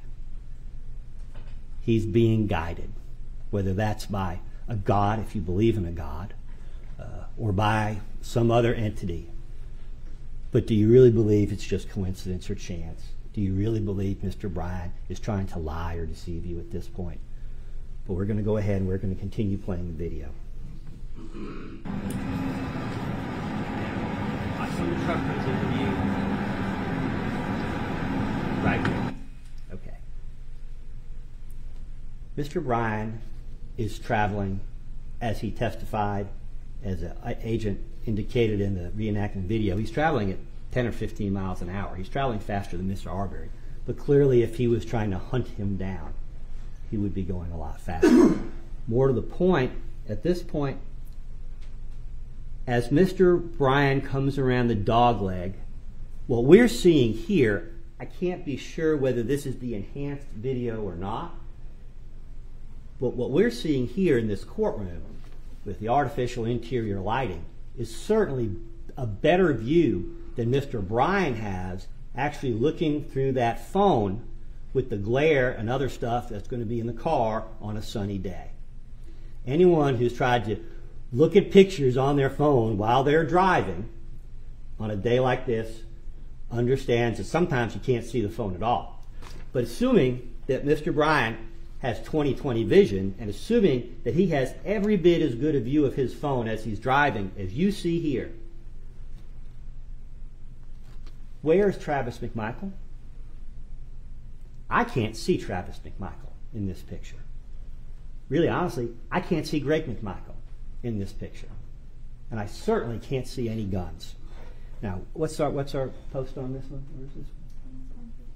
This is at 1:15 into a 1:43 video. And Mr. Bryan at this point has no reason to know that the individuals in that truck have guns. All right, let's... Okay. All right. You can still, at this point, I think you can see that there's a shadow, a silhouette of what's Travis McMichael. But from where Mr. Bryan is in his vehicle, again, even if he has a perfect view of his phone, you can't see a weapon. You can't see anybody's armed. All right, we're going to go forward again. At 1:15, now watch, you see that Mr. Bryan's phone is focused to the right of the truck. Why? Because Roddy Bryan doesn't know Matt Albenzi is down on Jones at 220 Satilla with his phone and his gun. The McMichaels know because Mr. Albenzi's given them the hand signal. Mr. Arbery knows because he's run out of the house away from Mr. Albenzi. But Roddy Bryan doesn't know that. Roddy Bryan is thinking that Mr. Arbery, like he has for the last minute or so that he's been out there, that Mr. Arbery is just going to go around the truck like he's gone around the trucks the whole time and head out Satilla towards the exit to the neighborhood. All right, go ahead again. At 1:16, Travis's silhouette should come in view. That's Greg McMichael. Or we passed that. Okay. Now there's Greg McMichael in the back of the truck. Now we know that he has a gun. I think at this point he's on the cell phone.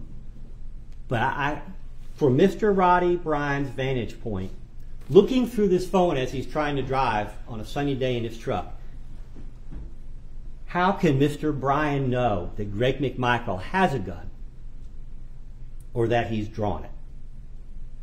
He can't. Go ahead. Go to 121. Play it to 121.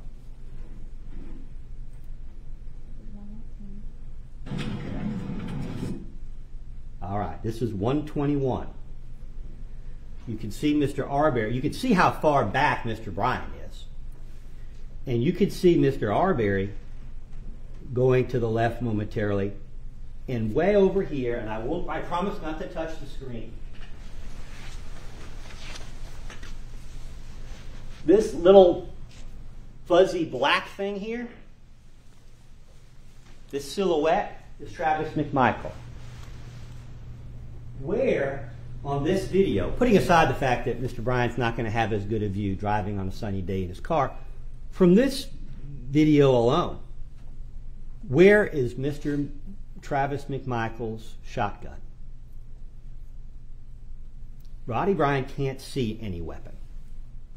He has no reason to know that these men are armed. And at this point, there's 20 seconds left in this video. And we're just going to go ahead and play it. And you help me, in your mind, because you can't tell me, figure out when Roddy Bryan can see Travis McMichael's shotgun. Because Roddy's looking the wrong way. He's looking to the right, expecting Mr. Arbery to run off. Wow. We're now at what? Where are we on the timestamp? 128. We're now at 128.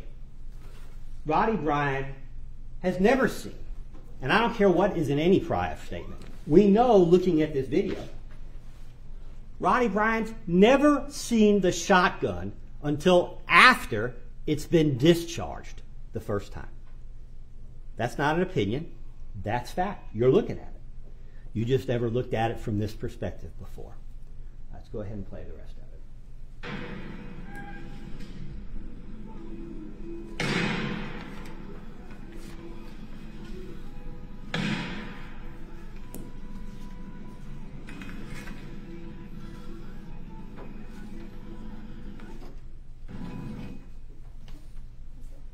That's it. All right.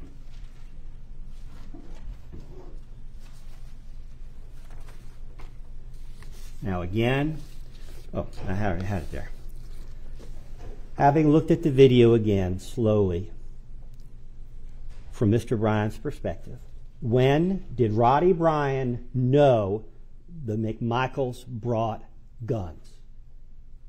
I would submit to you that Mr. Bryan doesn't know that there's a gun until it goes off. Not because it wasn't there, but you see what Mr. Bryan is seeing. When did Roddy Bryan know Travis would shoot Mr. Arbery?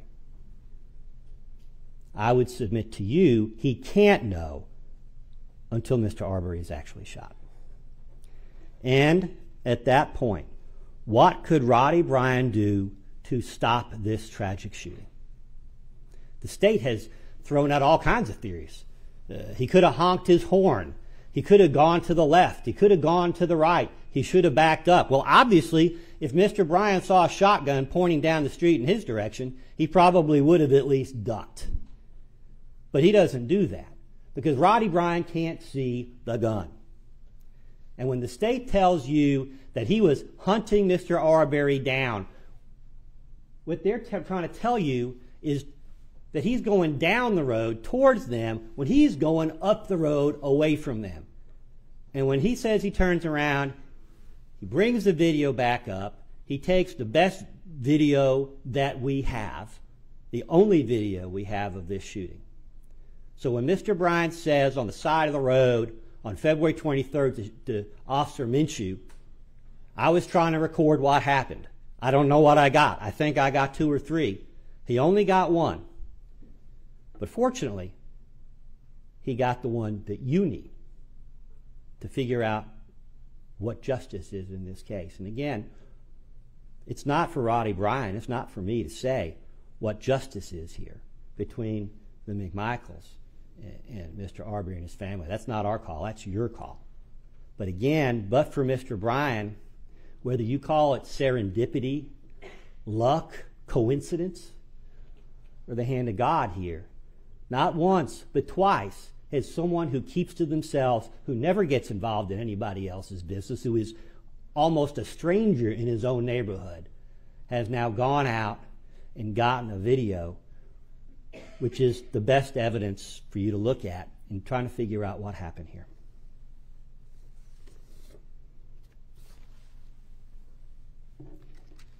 Now, it's going to come up in different contexts, but the judge is going to instruct you on the principle of abandonment. And it has more than one application here, but basically, if somebody abandons a criminal enterprise, then they cannot be held criminally responsible for it. Maybe you believe that Mr. Bryan was attempting to falsely imprison Mr. Arbery. Of course, that would depend on whether or not the McMichaels were authorized to make a citizen's arrest. We'll talk more about those issues later. But this is a defense, and it is the burden of the state to disprove that defense beyond a reasonable doubt. Under the facts of this case, from this video, as we've just gone through it, how could anyone say beyond a reasonable doubt that Mr. Bryan, having turned away, that he didn't come back for the right reasons? How can one say that he's lied on February 23rd when he says he was trying to get a recording of Mr. Arbery, that he was trying to document what was going on because he thought Mr. Arbery was going to get away and he wanted the police to have that information? Those aren't my words. Those are his words, way back, moments after the shooting. Now, having seen that Mr. Bryan was going away and then turned around and put the video back up, how is that not a reasonable doubt in this case? Now, I don't know what Miss Dunikowski is going to say. Is going to say when she gets back up here. I do know that it seems like every technician in creation has been involved in this case. Drone this, footage that, filter this, enhance that. We got 20 million frames of every second of the footage in this case. But how, in the course of all that work, does someone who's practically computer illiterate figure out that they have this case all wrong? How is that possible? And how do you know that? Count the gear shifts, ladies and gentlemen. The state's theory is that there's 3 shifts, 3 changes in direction. That's 6 gear shifts. They're not audible. We know what happened. And I don't care what Travis McMichael says. I don't care what anybody else says. I'm looking at the video, and I'm listening for the changes. You know that when this, right here, when Mr. Arbery turns around, and whatever Mr. Bryan thinks he's doing with the wheel, I don't see much actual movement. Okay? I see him at 2 miles an hour, and then his foot's off the gas pedal. Whatever Mr. Bryan thinks he did, I don't think it was much. But you know that he's driving away from Mr. Arbery at this point, because he can't go back and then go back and then go back again, because there aren't enough gear shifts.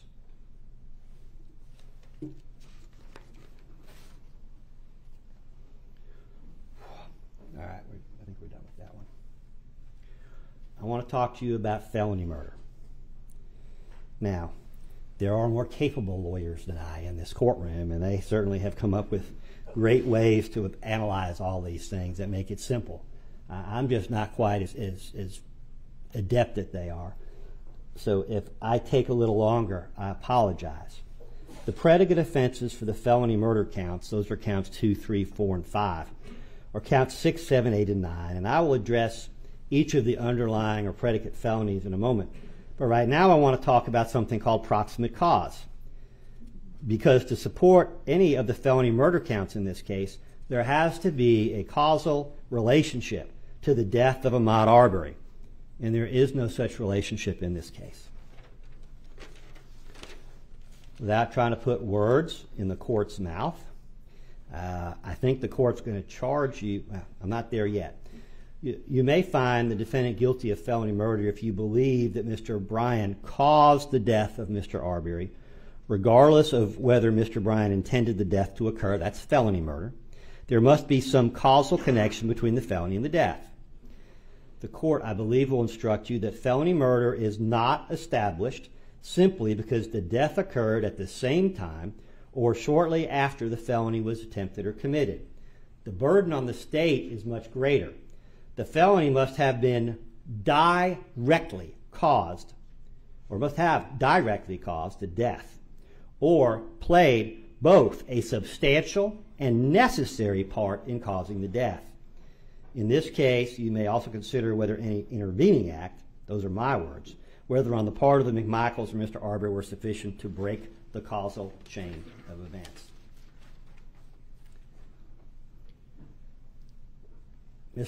Actually, I believe both of the lawyers that preceded me for the McMichael defendants have pointed out the error in the state's argument here. Listen carefully to the court's charge. The words "but for" appear nowhere in that charge. They are not to be found. Why? Because "but for" is not the standard. It's too easy a standard. It's too low a standard. It doesn't meet the law. Why?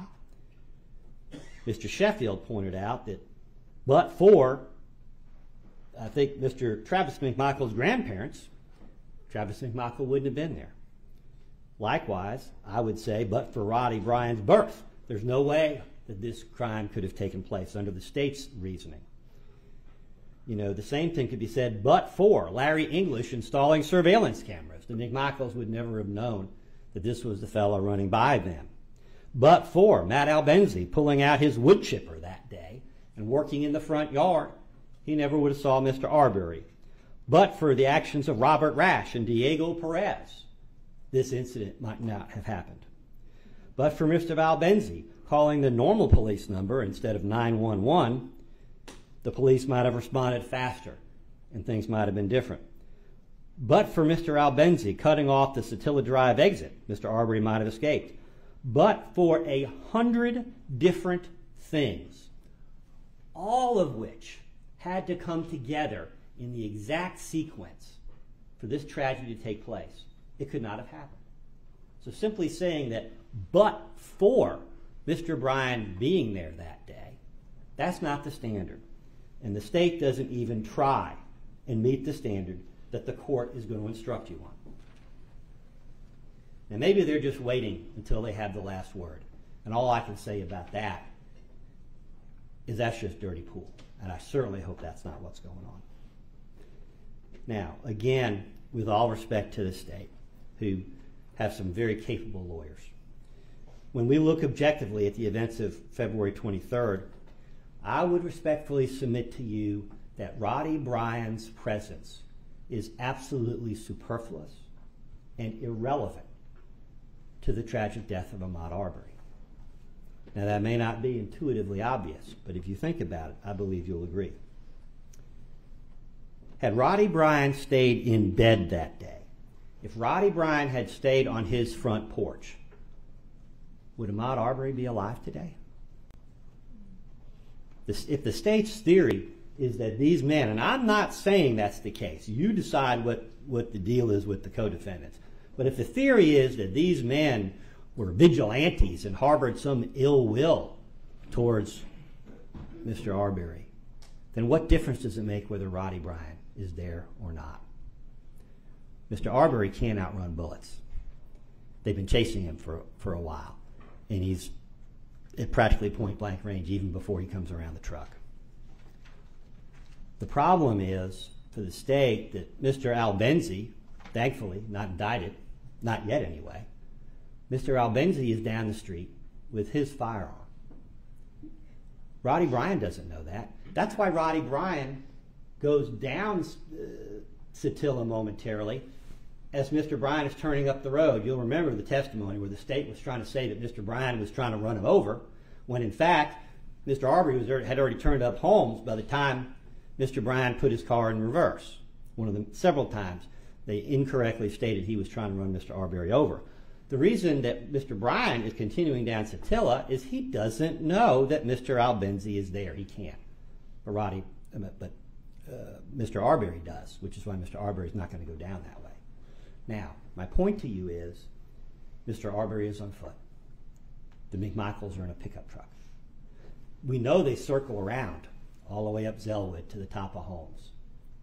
How does Mr. Bryan's presence on the road that day, whatever he thought he was doing, okay, because if the idea is that he imprisoned Mr. Arbery by himself, that somehow, and those are the words he uses, that he cornered Mr. Arbery by himself, I guess, between his truck and the mailbox, I don't know, between his truck and the marsh, I don't know, the state will have to explain the theory to you, but the truck can go a lot faster. Mr. Arbery, if he's superhuman, might be doing 5 or 6 miles an hour, maybe 7. That pickup truck is capable of probably driving 100 miles an hour, maybe 90. Mr. Bryan's presence on the road has nothing to do with the ability of the McMichael defendants to cut Mr. Arbery off. Why? Because even though Roddy Bryan doesn't know it, Matt Albenzi's cut off one of the 2 exits from the neighborhood, and the McMichaels are already at the top of Holmes. They've cut off the second. Mr. Bryan is not trapping Mr. Arbery. He's trapped the moment the McMichaels get to the top of Holmes. It doesn't really matter what Roddy does. Now, they do come down the road, and there is a brief time period before the shooting where technically Mr. Bryan is behind Mr. Arbery. But it's clear by this point, it's certainly clear to Mr. Arbery, that he cannot outrun the McMichaels. No matter where he goes, they can follow. So again, how is Mr. Bryan's presence on this day in any meaningful way the cause of this shooting? And by the time Mr. Bryan gets around the dog leg, Mr. Arbery is already well within range of the shotgun that Travis McMichael is holding and the handgun that Gregory McMichael has. So if their intention, and again, I'm not suggesting that it's their intention, but if the McMichaels meant harm to Mr. Arbery, if they meant to shoot him that day, what in the world does Mr. Bryant's presence out there have to do with anything? I would submit to you that this is basically all a smokescreen from the state, because Mr. Bryant's presence doesn't contribute in a direct or substantial way to the death of Mr. Arbery, because the McMichaels were certainly capable of catching up with him and shooting him if that was their intention.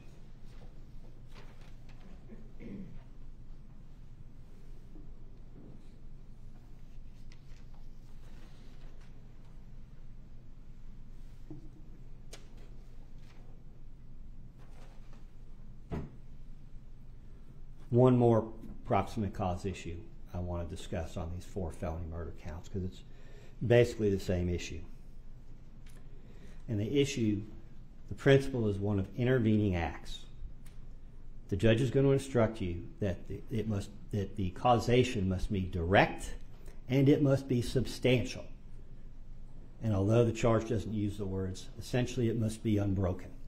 Anything that breaks the chain of causation prevents a return of a verdict on felony murder. Objection.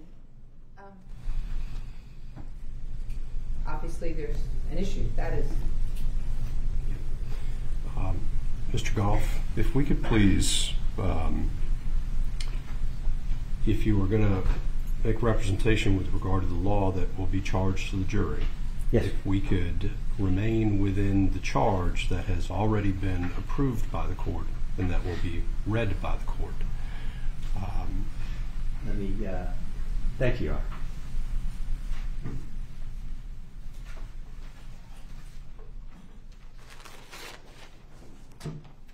Let me go back and make sure I haven't misspoken.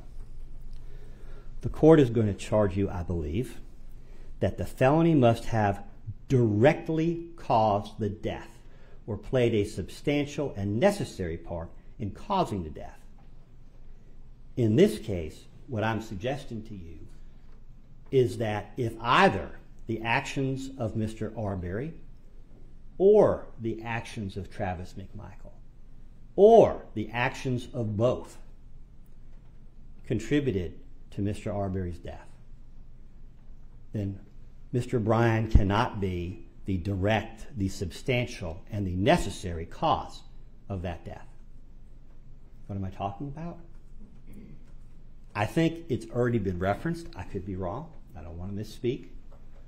That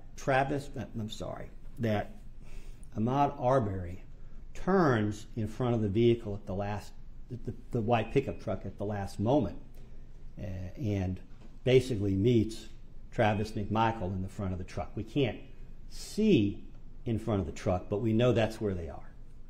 The question for you is, and I'm not trying to decipher who did what or why, because from Mr. Bryan's perspective, it doesn't matter. It does for yours, but from Mr. Bryan's perspective, it doesn't matter. But Mr.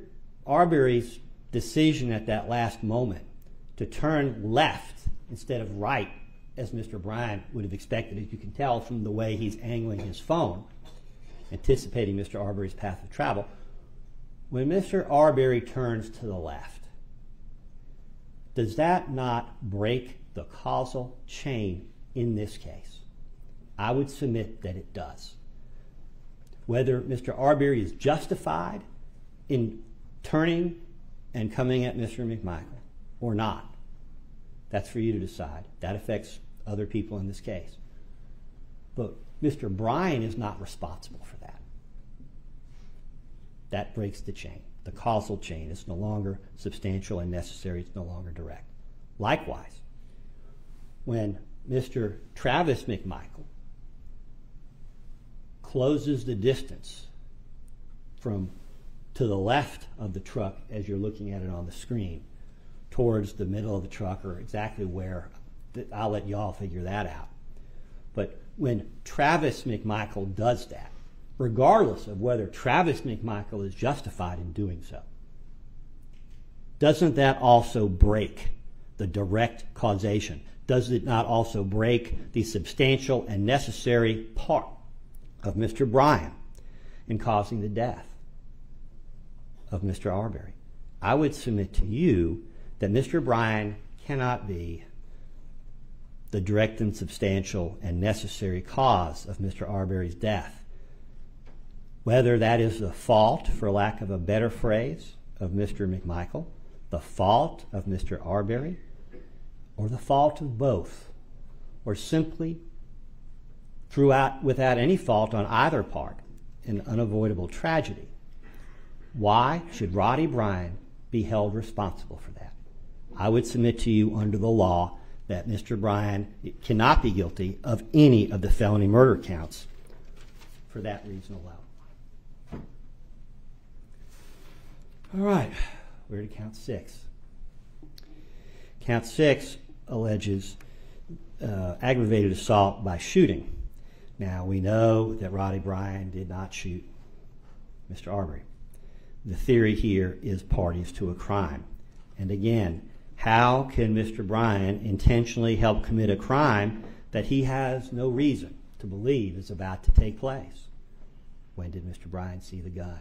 When does Mr. Bryan know they're armed? At what point? At that point, what can Mr. Bryan do about it? Again, you've seen from the video that by the time Mr. Bryan knows that the McMichaels are armed, it's mere seconds before the shooting takes place. So the idea that Mr. Bryan's going to get out of his car or honk or yell, stop, we know that's fantasy on the part of the state. What's going to happen is going to happen at that point. Mr. Bryan cannot be guilty as a part of the crime because he can't intentionally help commit a crime he doesn't have reason to believe is going to take place. And he doesn't help. The McMichaels could have shot Mr. Arbery. Had that been their intention, the McMichaels could have shot Mr. Arbery before he got to Roddy Bryan's driveway. They could have done it the whole time. That's got nothing to do with Roddy Bryan. They don't need Roddy Bryan's help to shoot this young man. And I'm not implying guilt or innocence here. It's not my call. That's your call for the other defendants. But what does that have to do with Mr. Bryan?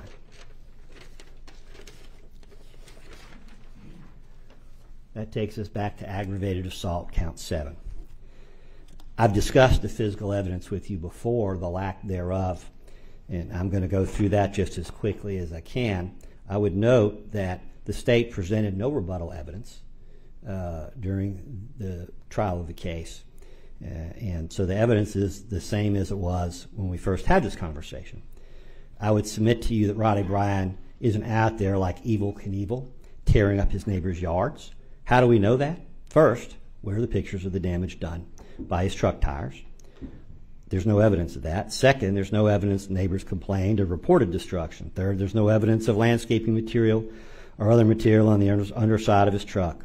How could this be with the deep, perhaps watery drain? I think the evidence was conflicting. Drainage ditch running along much of Burford.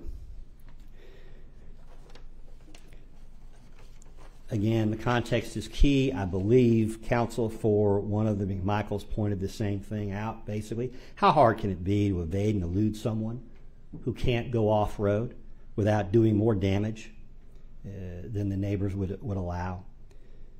There's no evidence from the truck's computer system. Roddy Bryan, again, is either the smartest guy in the room, or I guess he's just the luckiest guy in the world, because when he speaks to Minshew on the scene, and later to Lowry, Detective Lowry, that Sunday afternoon, he has no way of knowing whether that information has or will be preserved. Nor is there any evidence that Roddy Bryan tampered with it. Certainly, you can't blame him that law enforcement wait several months to pursue that evidence. There's no evidence that Mr. Bryan deleted or edited the video from 223 either. We know he couldn't, practically speaking. He watched it at the same time as the police officer. Where is the physical evidence on the roadway of Mr. Bryan's aggressive driving? Where are the tire tracks, the brake marks, the skid marks? For all the times Mr. Bryan supposedly has stopped short or changed direction so that he doesn't destroy anything. There's simply no physical evidence of aggressive driving. What about the lumber in the back of the truck? The evidence shows it's still in the back of his truck afterwards. There's no evidence that any of those timbers went through the back of his windshield. No evidence Mr. Bryan had to drive back around the neighborhood picking them up. No evidence of damage to the bed line or the tailgate. I don't believe there's evidence of even a scratch attributed to all the acrobatic maneuvers implied by the state. I'm not sure there's even a picture of the front of Mr. Bryant's truck in evidence, but if there is, I'm sure Ms. Dunikowski will provide it for you. Nobody's been looking for that evidence because there was no crime to investigate. There are no witnesses. Nobody will testify that they saw Mr. Bryant drive aggressively or recklessly. No neighbors will testify to that because it didn't happen. We have a neighborhood chock full of security videos. None of them catch this aggressive driving. What does the medical examiner tell us? The medical examiner testified extensively in this trial. He testified, I believe, that the pickup truck could be a deadly weapon, depending on the manner in which it was used, and that's consistent with the charge this court is going to give you. But what evidence is there that Mr. Bryant did, in fact, injure Mr. Arbery? I don't recall there being any testimony of any physical injuries to Mr. Arbery attributable to Mr. Bryant's actions. The cause of death was gunshot. Let's talk about the fingerprint evidence for a moment. The fingerprint or palm print is at the driver's side door on the side of the pickup truck. Mr. Bryant points this out in the minutes after the shooting to Officer Minshew. There are no prints or cotton fibers on the front of the truck or on the back of the truck. Now, last I checked, unless you're a Hollywood stunt person, maybe a veteran of Fast and Furious, Tokyo Drift, you're not in control unless you're out of control. I think that was the trailer for the movie. Absent something extraordinary like that, we know that pickup trucks don't move sideways. We also know, when I said earlier there was no witness, we have a witness, and that's Travis McMichael. Travis McMichael testified about the events of 2/23/20. Travis McMichael did not testify to aggressive driving on the part of Roddy Bryant. Travis McMichael testified, I believe, to Mr. Arbery attempting to get in Roddy Bryant's vehicle not once but twice. Carjacking is a felony. Attempted carjacking is a felony. You will be charged on what attempt is. But the point here is that the objective evidence is not that Mr. Bryant was engaged in aggressive behavior. The evidence is that Mr. Arbery was. And I don't say that as a measure of disrespect to Mr. Arbery. That's just what the testimony is. And I think the state questioned that. I could be wrong, but I could remind the jury, I believe during the testimony of Special Agent Jason Sechrist, during that testimony, I believe I specifically referenced page 54 of that transcript. There's a time there when Roddy Bryant is testifying and he says, he's coming back at me and I'm like, oh, blank, excuse me, again. And I started a kind of evasive action, which we see on the video, and dropped the phone. So, long before Mr.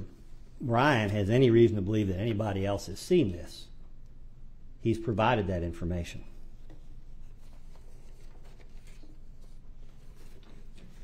I'm getting a look. What time is it? Oh, okay. Getting back to Mr. Bryant's statements, as I've indicated before, context is the key. It's not what the words Mr. Bryant's using. It's the truth, the meaning that he's attempting to convey with them. And I think I may have used the example before. If I were to say, I ran into your ex in the parking lot at Walmart, you wouldn't assume I ran them over, although technically you could interpret the words that way. There are a lot of words that we use. When we talk on this coming weekend, when Bulldog fans talk about wrecking tech, we don't actually expect that they will. It's a figure of speech. And again, through the examination of these officers, we see that the words that the state has taken have been taken out of context. We see that they've been juxtaposed in inappropriate ways to suggest a conversation that was different than it was. But I can tell you remember this discussion previously, so I'm going to truncate that discussion by pointing out the obvious. 3 police officers interview Roddy Bryant. They don't Mirandize him. They don't tell him that he's under investigation, because he's not. At the time of all these interviews, Roddy Bryant is a witness. At the conclusion of the Glenn County Police Department report, Roddy Bryan is still a witness. Roddy Bryan may not be careful with his words because Roddy Bryan's never been told anybody's looking at him. But the bottom line is this. 3 good, solid police officers that you heard testify all interview Mr. Bryan. All of them write written summaries of their reports. I think I went through the 5-page version of Mr. Sechrest.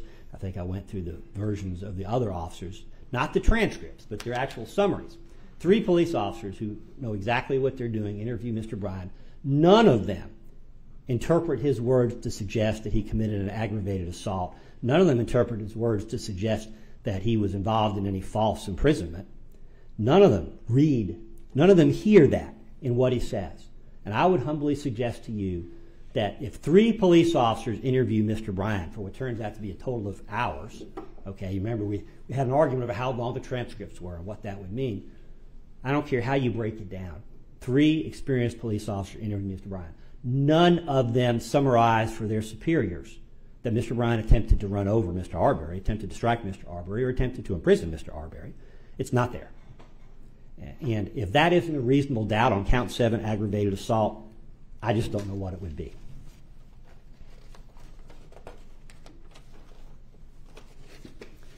Before I leave count 7, I do want to discuss lesser offenses. I'm not really sure why we call them lesser offenses, but that's what we call them. With respect to the aggravated assault count, with respect to Mr. Bryan only, the court is going to charge you on 3 lesser offenses. 2 of them are pretty much garden variety. One of them is a traffic offense.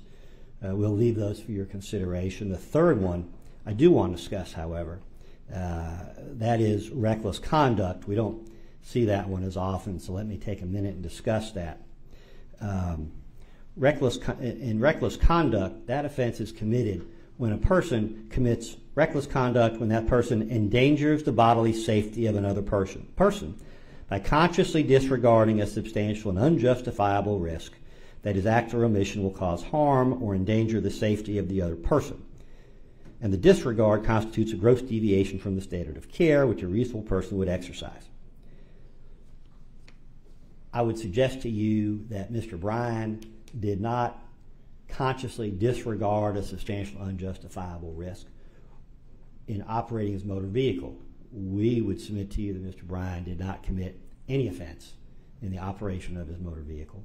But this is before you, and if you decide that you believe Mr. Bryan's guilty of that, then Mr. Bryan will have to live with the consequences.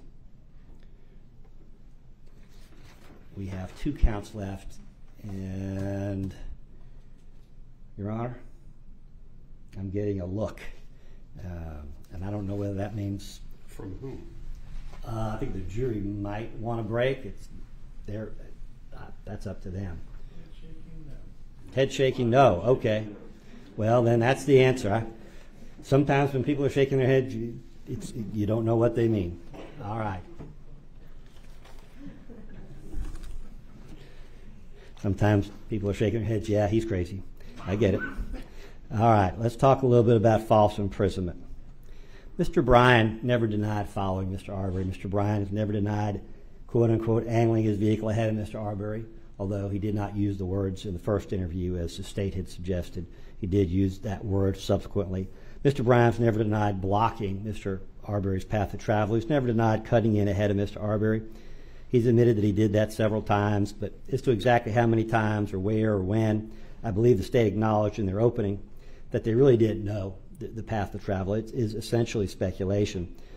But what we've shown you, I think, at this point is that although Mr. Bryan did all those things, that's not a false imprisonment. Among other things, Mr. Bryan with his own vehicle can't do that on his own. And we know that the McMichael vehicle has gone back down Satilla to Zellwood and all the way around, which is why Mr. Arbery is alone there for key parts of this encounter. All right. The court will charge you on the law with respect to false imprisonment. This is count 8. The McMichael attorneys have already gone over this in some detail. I'll try to avoid that same ground. First, where there is no confinement, no detention, there can be no false imprisonment. That's the law, pretty basic. Mr. Arbery never really stopped. He never submitted. I think the state's position was that Mr. Arbery resisted to the end of his life. And in saying that, I mean no disrespect to Ahmaud Arbery. I do not wish in any way to lessen the magnitude of this tragedy. I'm simply applying the relevant law to the facts. I'm going to use a different example to kind of illustrate the point I'm trying to make. I try to be humorous at sometimes. Sometimes the humor is not successful. If it's not, please don't hold it against Mr. Bryant. To illustrate the point I'm trying to make here, let us consider the classic example of a bank robbery. A man with a gun enters the bank and yells, "Get down on the ground. I will shoot." There are 3 customers in the bank. The first is a lawyer. The second is a school teacher. The third is a college freshman listening to music, texting a girl, and late for class. Now, instead of getting on the ground, and before the robber can even finish his thought, the lawyer foolishly asks, "Hey, don't I know you?" The lawyer gets shot. He instantly dies. This is murder, or felony murder. However, this is not false imprisonment. The second customer, the school teacher, says, "Please don't shoot me. I have children. I'm taking a busload of kids to the museum." She gets on the ground. The school teacher has complied with the robber's commands. She's shaken but otherwise okay. The school teacher, she has been falsely imprisoned. The third customer, the college freshman, for whatever reason, ignores the bank robber. The college freshman says nothing, but runs out the door just as fast as he can. He never looks back. When his parents call later that day asking how he's doing, the college freshman doesn't even mention his near-death experience. The college freshman, although certainly fortunate to be alive, has not been falsely imprisoned. Likewise, in the case before us under Georgia law, I would respectfully submit to you whatever other crimes may have been committed that day, Mr. Arbery was not falsely imprisoned prior to his tragic death. Now, Ms. Donikoski may see things differently. For reasons that should soon be clear, she may contend, remember, under Georgia law, she always gets the last word, that Mr. Arbery did somehow submit in the last moments of his life to a combination of the harsh verbal commands of the McMichael defendants, if they did so, and the brandishment of the shotgun, if that happened. That's not exactly the way I recall the evidence, but I would submit that there's still no false imprisonment here as a matter of law. Why? Please look more carefully at count 8. Mr. Bryan is not charged with falsely imprisoning Mr. Arbery with either verbal commands or guns.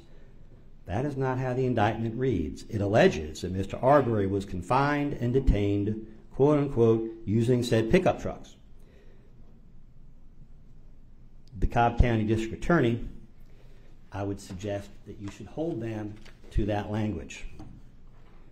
Nor does count 8 allege that Mr. Arbery was falsely imprisoned on Burford. Count 9 alleges an attempt to commit false imprisonment on Burford. We'll come back to that. But count 8 does not allege that Mr. Arbery was falsely imprisoned on Burford. Now, that may be where the state contends the chase started, but the indictment alleges the false imprisonment with pickup trucks happened on Holmes. The state contends that what you see on the that's what the state contends you see on the now famous video. We'll come back to that. There are several legal principles we should review before I move on. Again, I think I've discussed this. Abandonment is a defense to the charge of false imprisonment. And I think I've been through that, so I won't torture you with that again.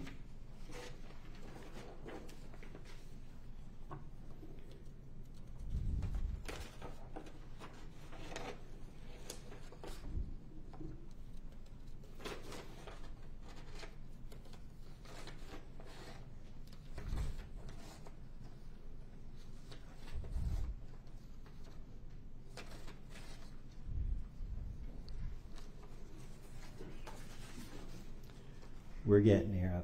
The things I've already covered, I'm not going to repeat for you.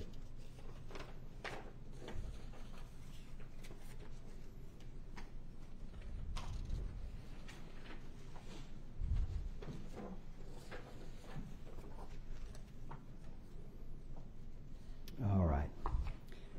find.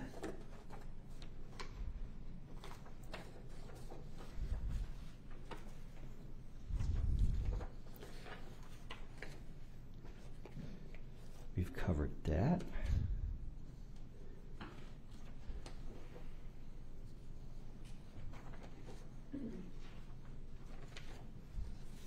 All right. Attempted false imprisonment. In count 9, Roddy Bryan is charged with attempted false imprisonment on Burford Drive. He's not charged with attempted false imprisonment on Holmes, only Burford. There are reasons for that, but they're really not relevant to this discussion.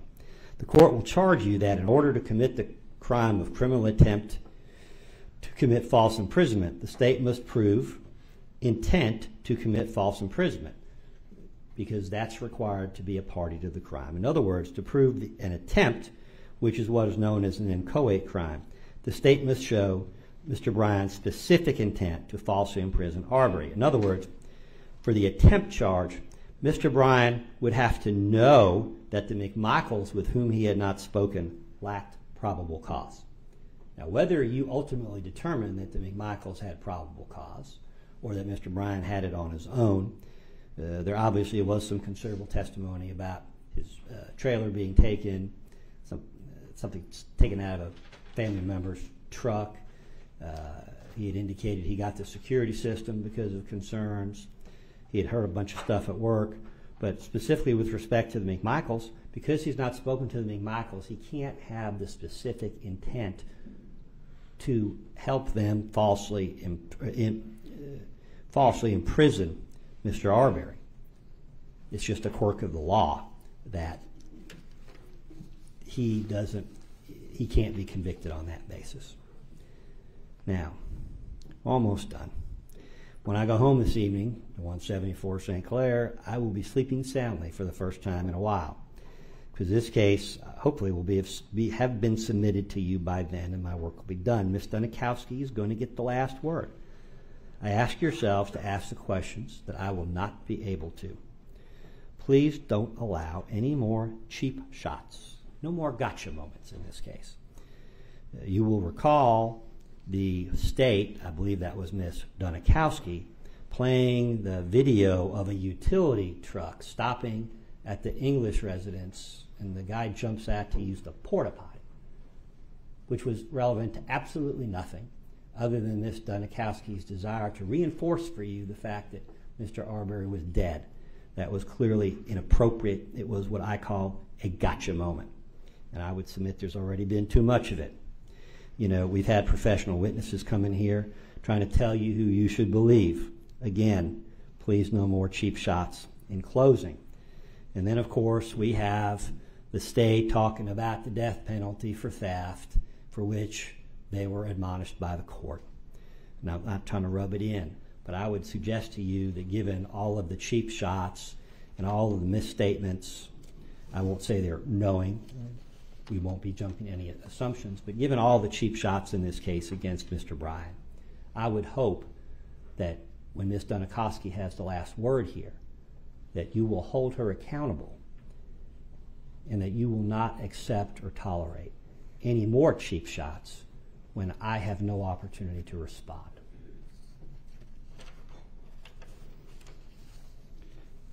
Again, I'm going to posit these three questions to you. When did Roddy Bryan know the McMichaels brought guns? When did Roddy Bryan know Travis McMichael would shoot Mr. Arbery? And at that point, what could Roddy Bryan possibly have done to stop it?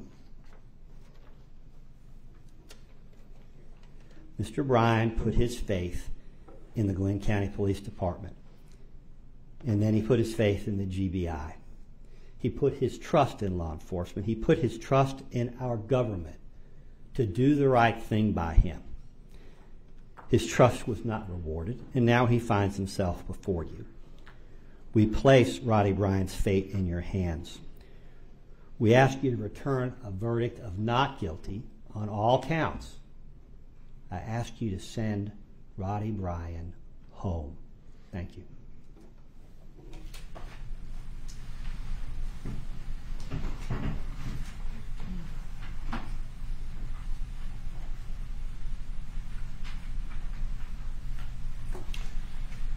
All right, thank you, counsel. All right, ladies and gentlemen, we are going to take a 15-minute recess. We need to work through some scheduling issues and figure out where we are, and we will bring you back out for a continuation of the case or other announcements in about 15 minutes. Thank you. All right for the jury.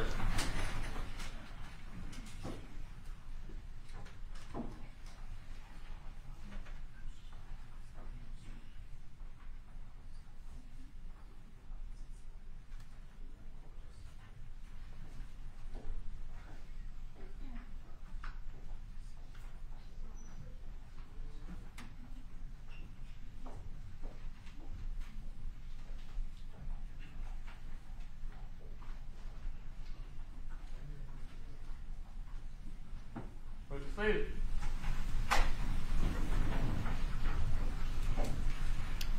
All right. It is it's almost 4:45. As far as the state's remainder of closing. Yes, Judge. I'm going to take the full 2 hours. I have way too much to talk about and to rebut, given the excellent 3 closing arguments that were just done by the defense attorneys.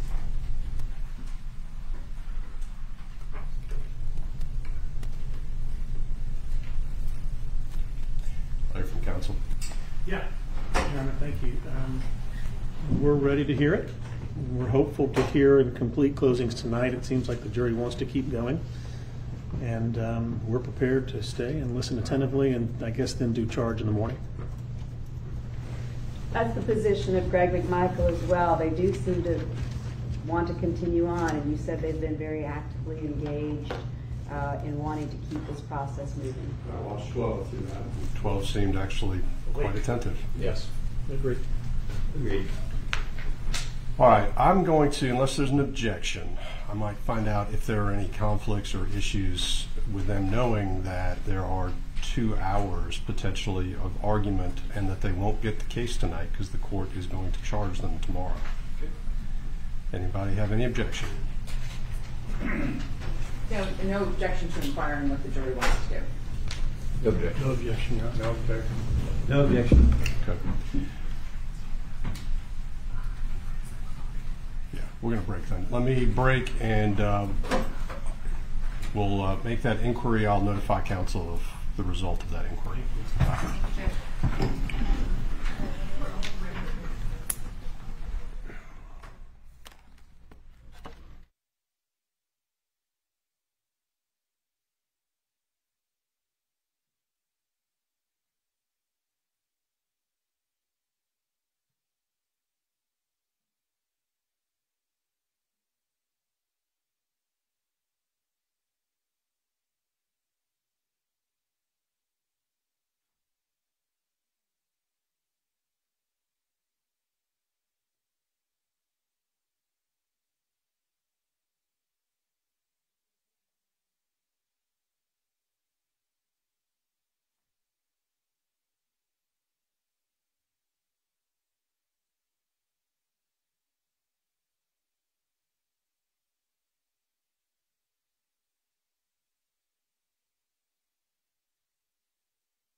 I figure you'll be able to locate them. Yeah.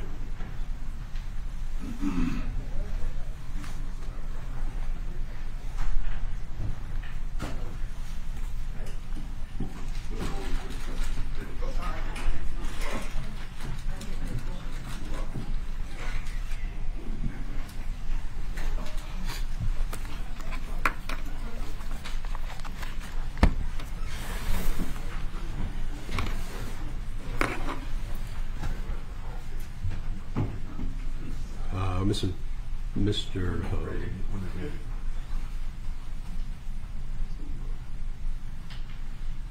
I believe we have a issue. We can proceed. Okay, I'm assuming it's not with. No, I don't think Frank is.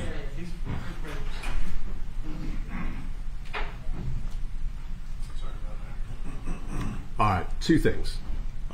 First is apparently the group that has stayed in the front of the courthouse for the last 5.5 weeks or how long we've been going has started marching around the courthouse, and apparently they just did one circuit of the courthouse, and that's continuing.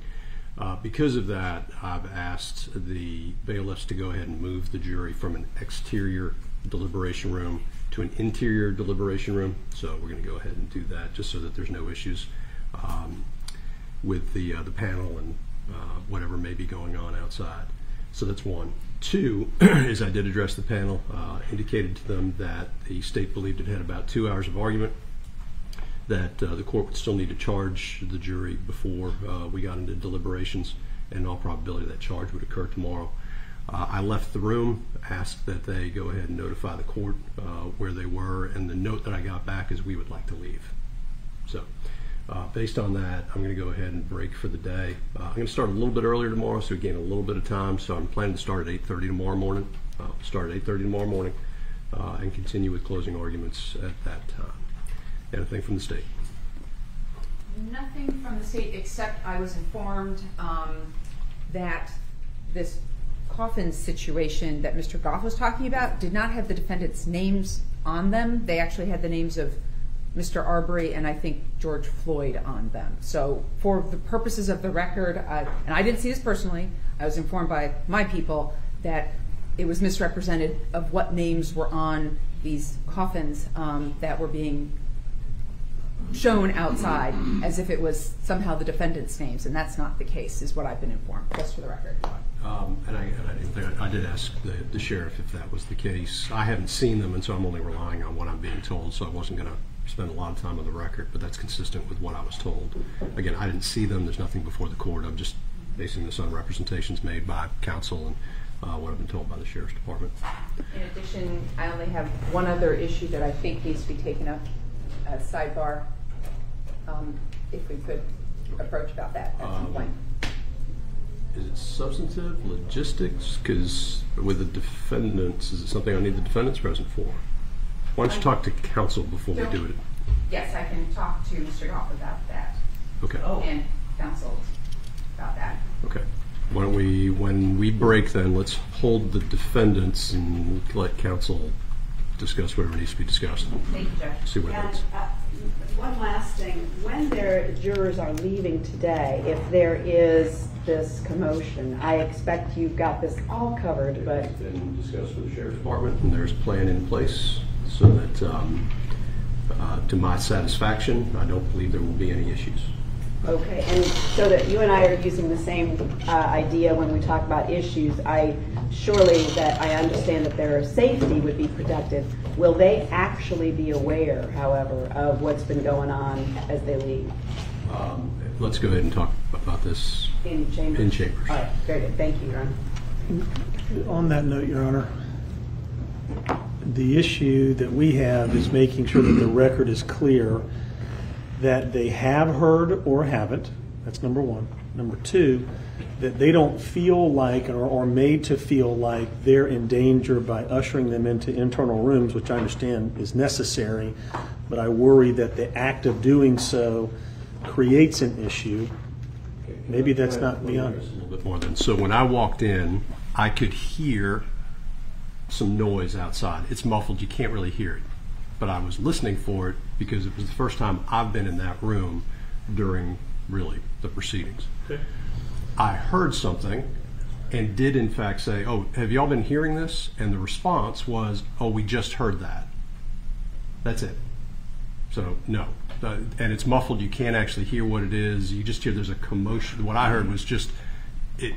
Apparently, right as I went into the room, a group went around the side of the building. So it was on my radar, and just for the record, heard it. And no, it is not. It is not.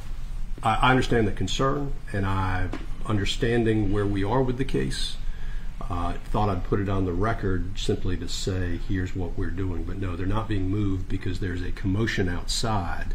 They're being moved because I thought, based simply upon that and me hearing that, it was in the best interest of the court to go ahead and put them into one of the courtroom's interior. Thank you.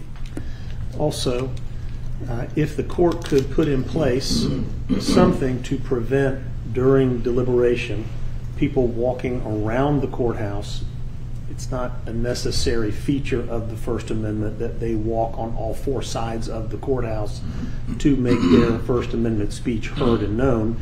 If we could keep them on the front, if the court could do that with the Sheriff's Department, we would ask that you do that. We just think this is a tipping point issue for the jury if there's any chance of them hearing that or seeing that. I'll think that through.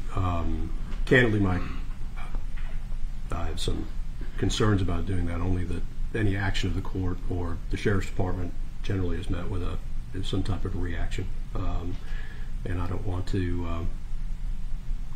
I don't want to create problems where there aren't any. It's just a matter of this afternoon there was a group that walked around the courthouse and I could hear it. That's one thing. If it is something different or becomes much more significant, then I need to figure out how to address that and make sure that there isn't an issue with the jury. I'll go ahead and do that. Understand the concern, though. I think I've worked through the McMichaels and Mr. Bryan. No, Your Honor. Okay. All right. I'm going to bring the panel in. I'll dismiss them for the day, and then I'll step down if counsel could discuss whatever you need to discuss, and then let me know if there is something we need to do on the record before the defendants. If not, it sounds like I probably need to meet with you all in the back anyway based on the questions that were asked by Ms. Hogue. Okay. All right, let's get the panel.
All right, ladies and gentlemen, we're going to go ahead and break for the day. So we're going to start a little bit earlier tomorrow. We're going to start at 8:30. So we're going to get into the state's closing at 8:30. During the recess, again, do not discuss this case amongst yourselves or with anybody else. Don't go looking for any information about the case. If anybody approaches you about the case, please let the court know and we'll go ahead and get that addressed. Don't go looking for any information in the news. Don't look at social media. And again, if you're in the presence of anybody that wants to talk about the case, you need to walk away and you need to let the court know if that has occurred. So, again, I want to thank you for your service. You've heard me say it over and over again, and you're probably getting tired of it, but it is greatly appreciated by the Superior Court of Glynn County. Have a good evening, and we'll see you back here at 8:30 in the morning. All right for the jury.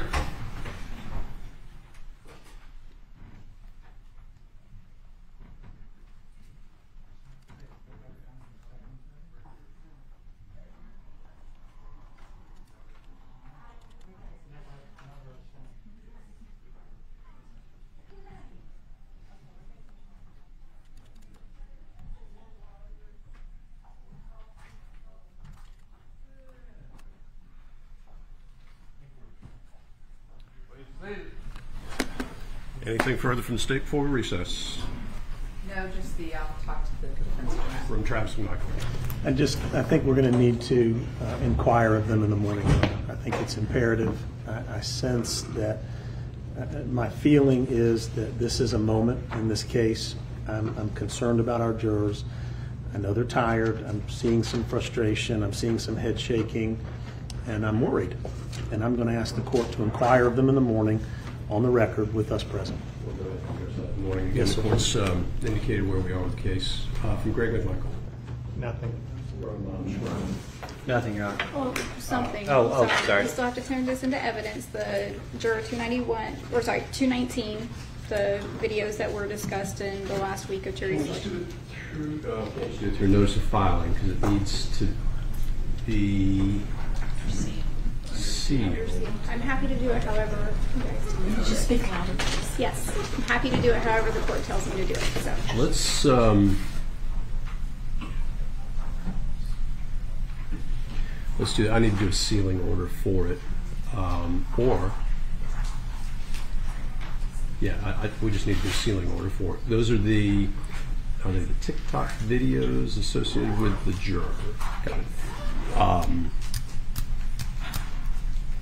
Yeah, I just haven't had a chance to do. I've got a couple sealing orders I need to do. It'd be helpful if you want to do a sealing order with it and submit it with a sealing order. I'll do that. I will. Or a template. Thank you. Okay. If not, I can put one together. All right. We are in recess. Thank you.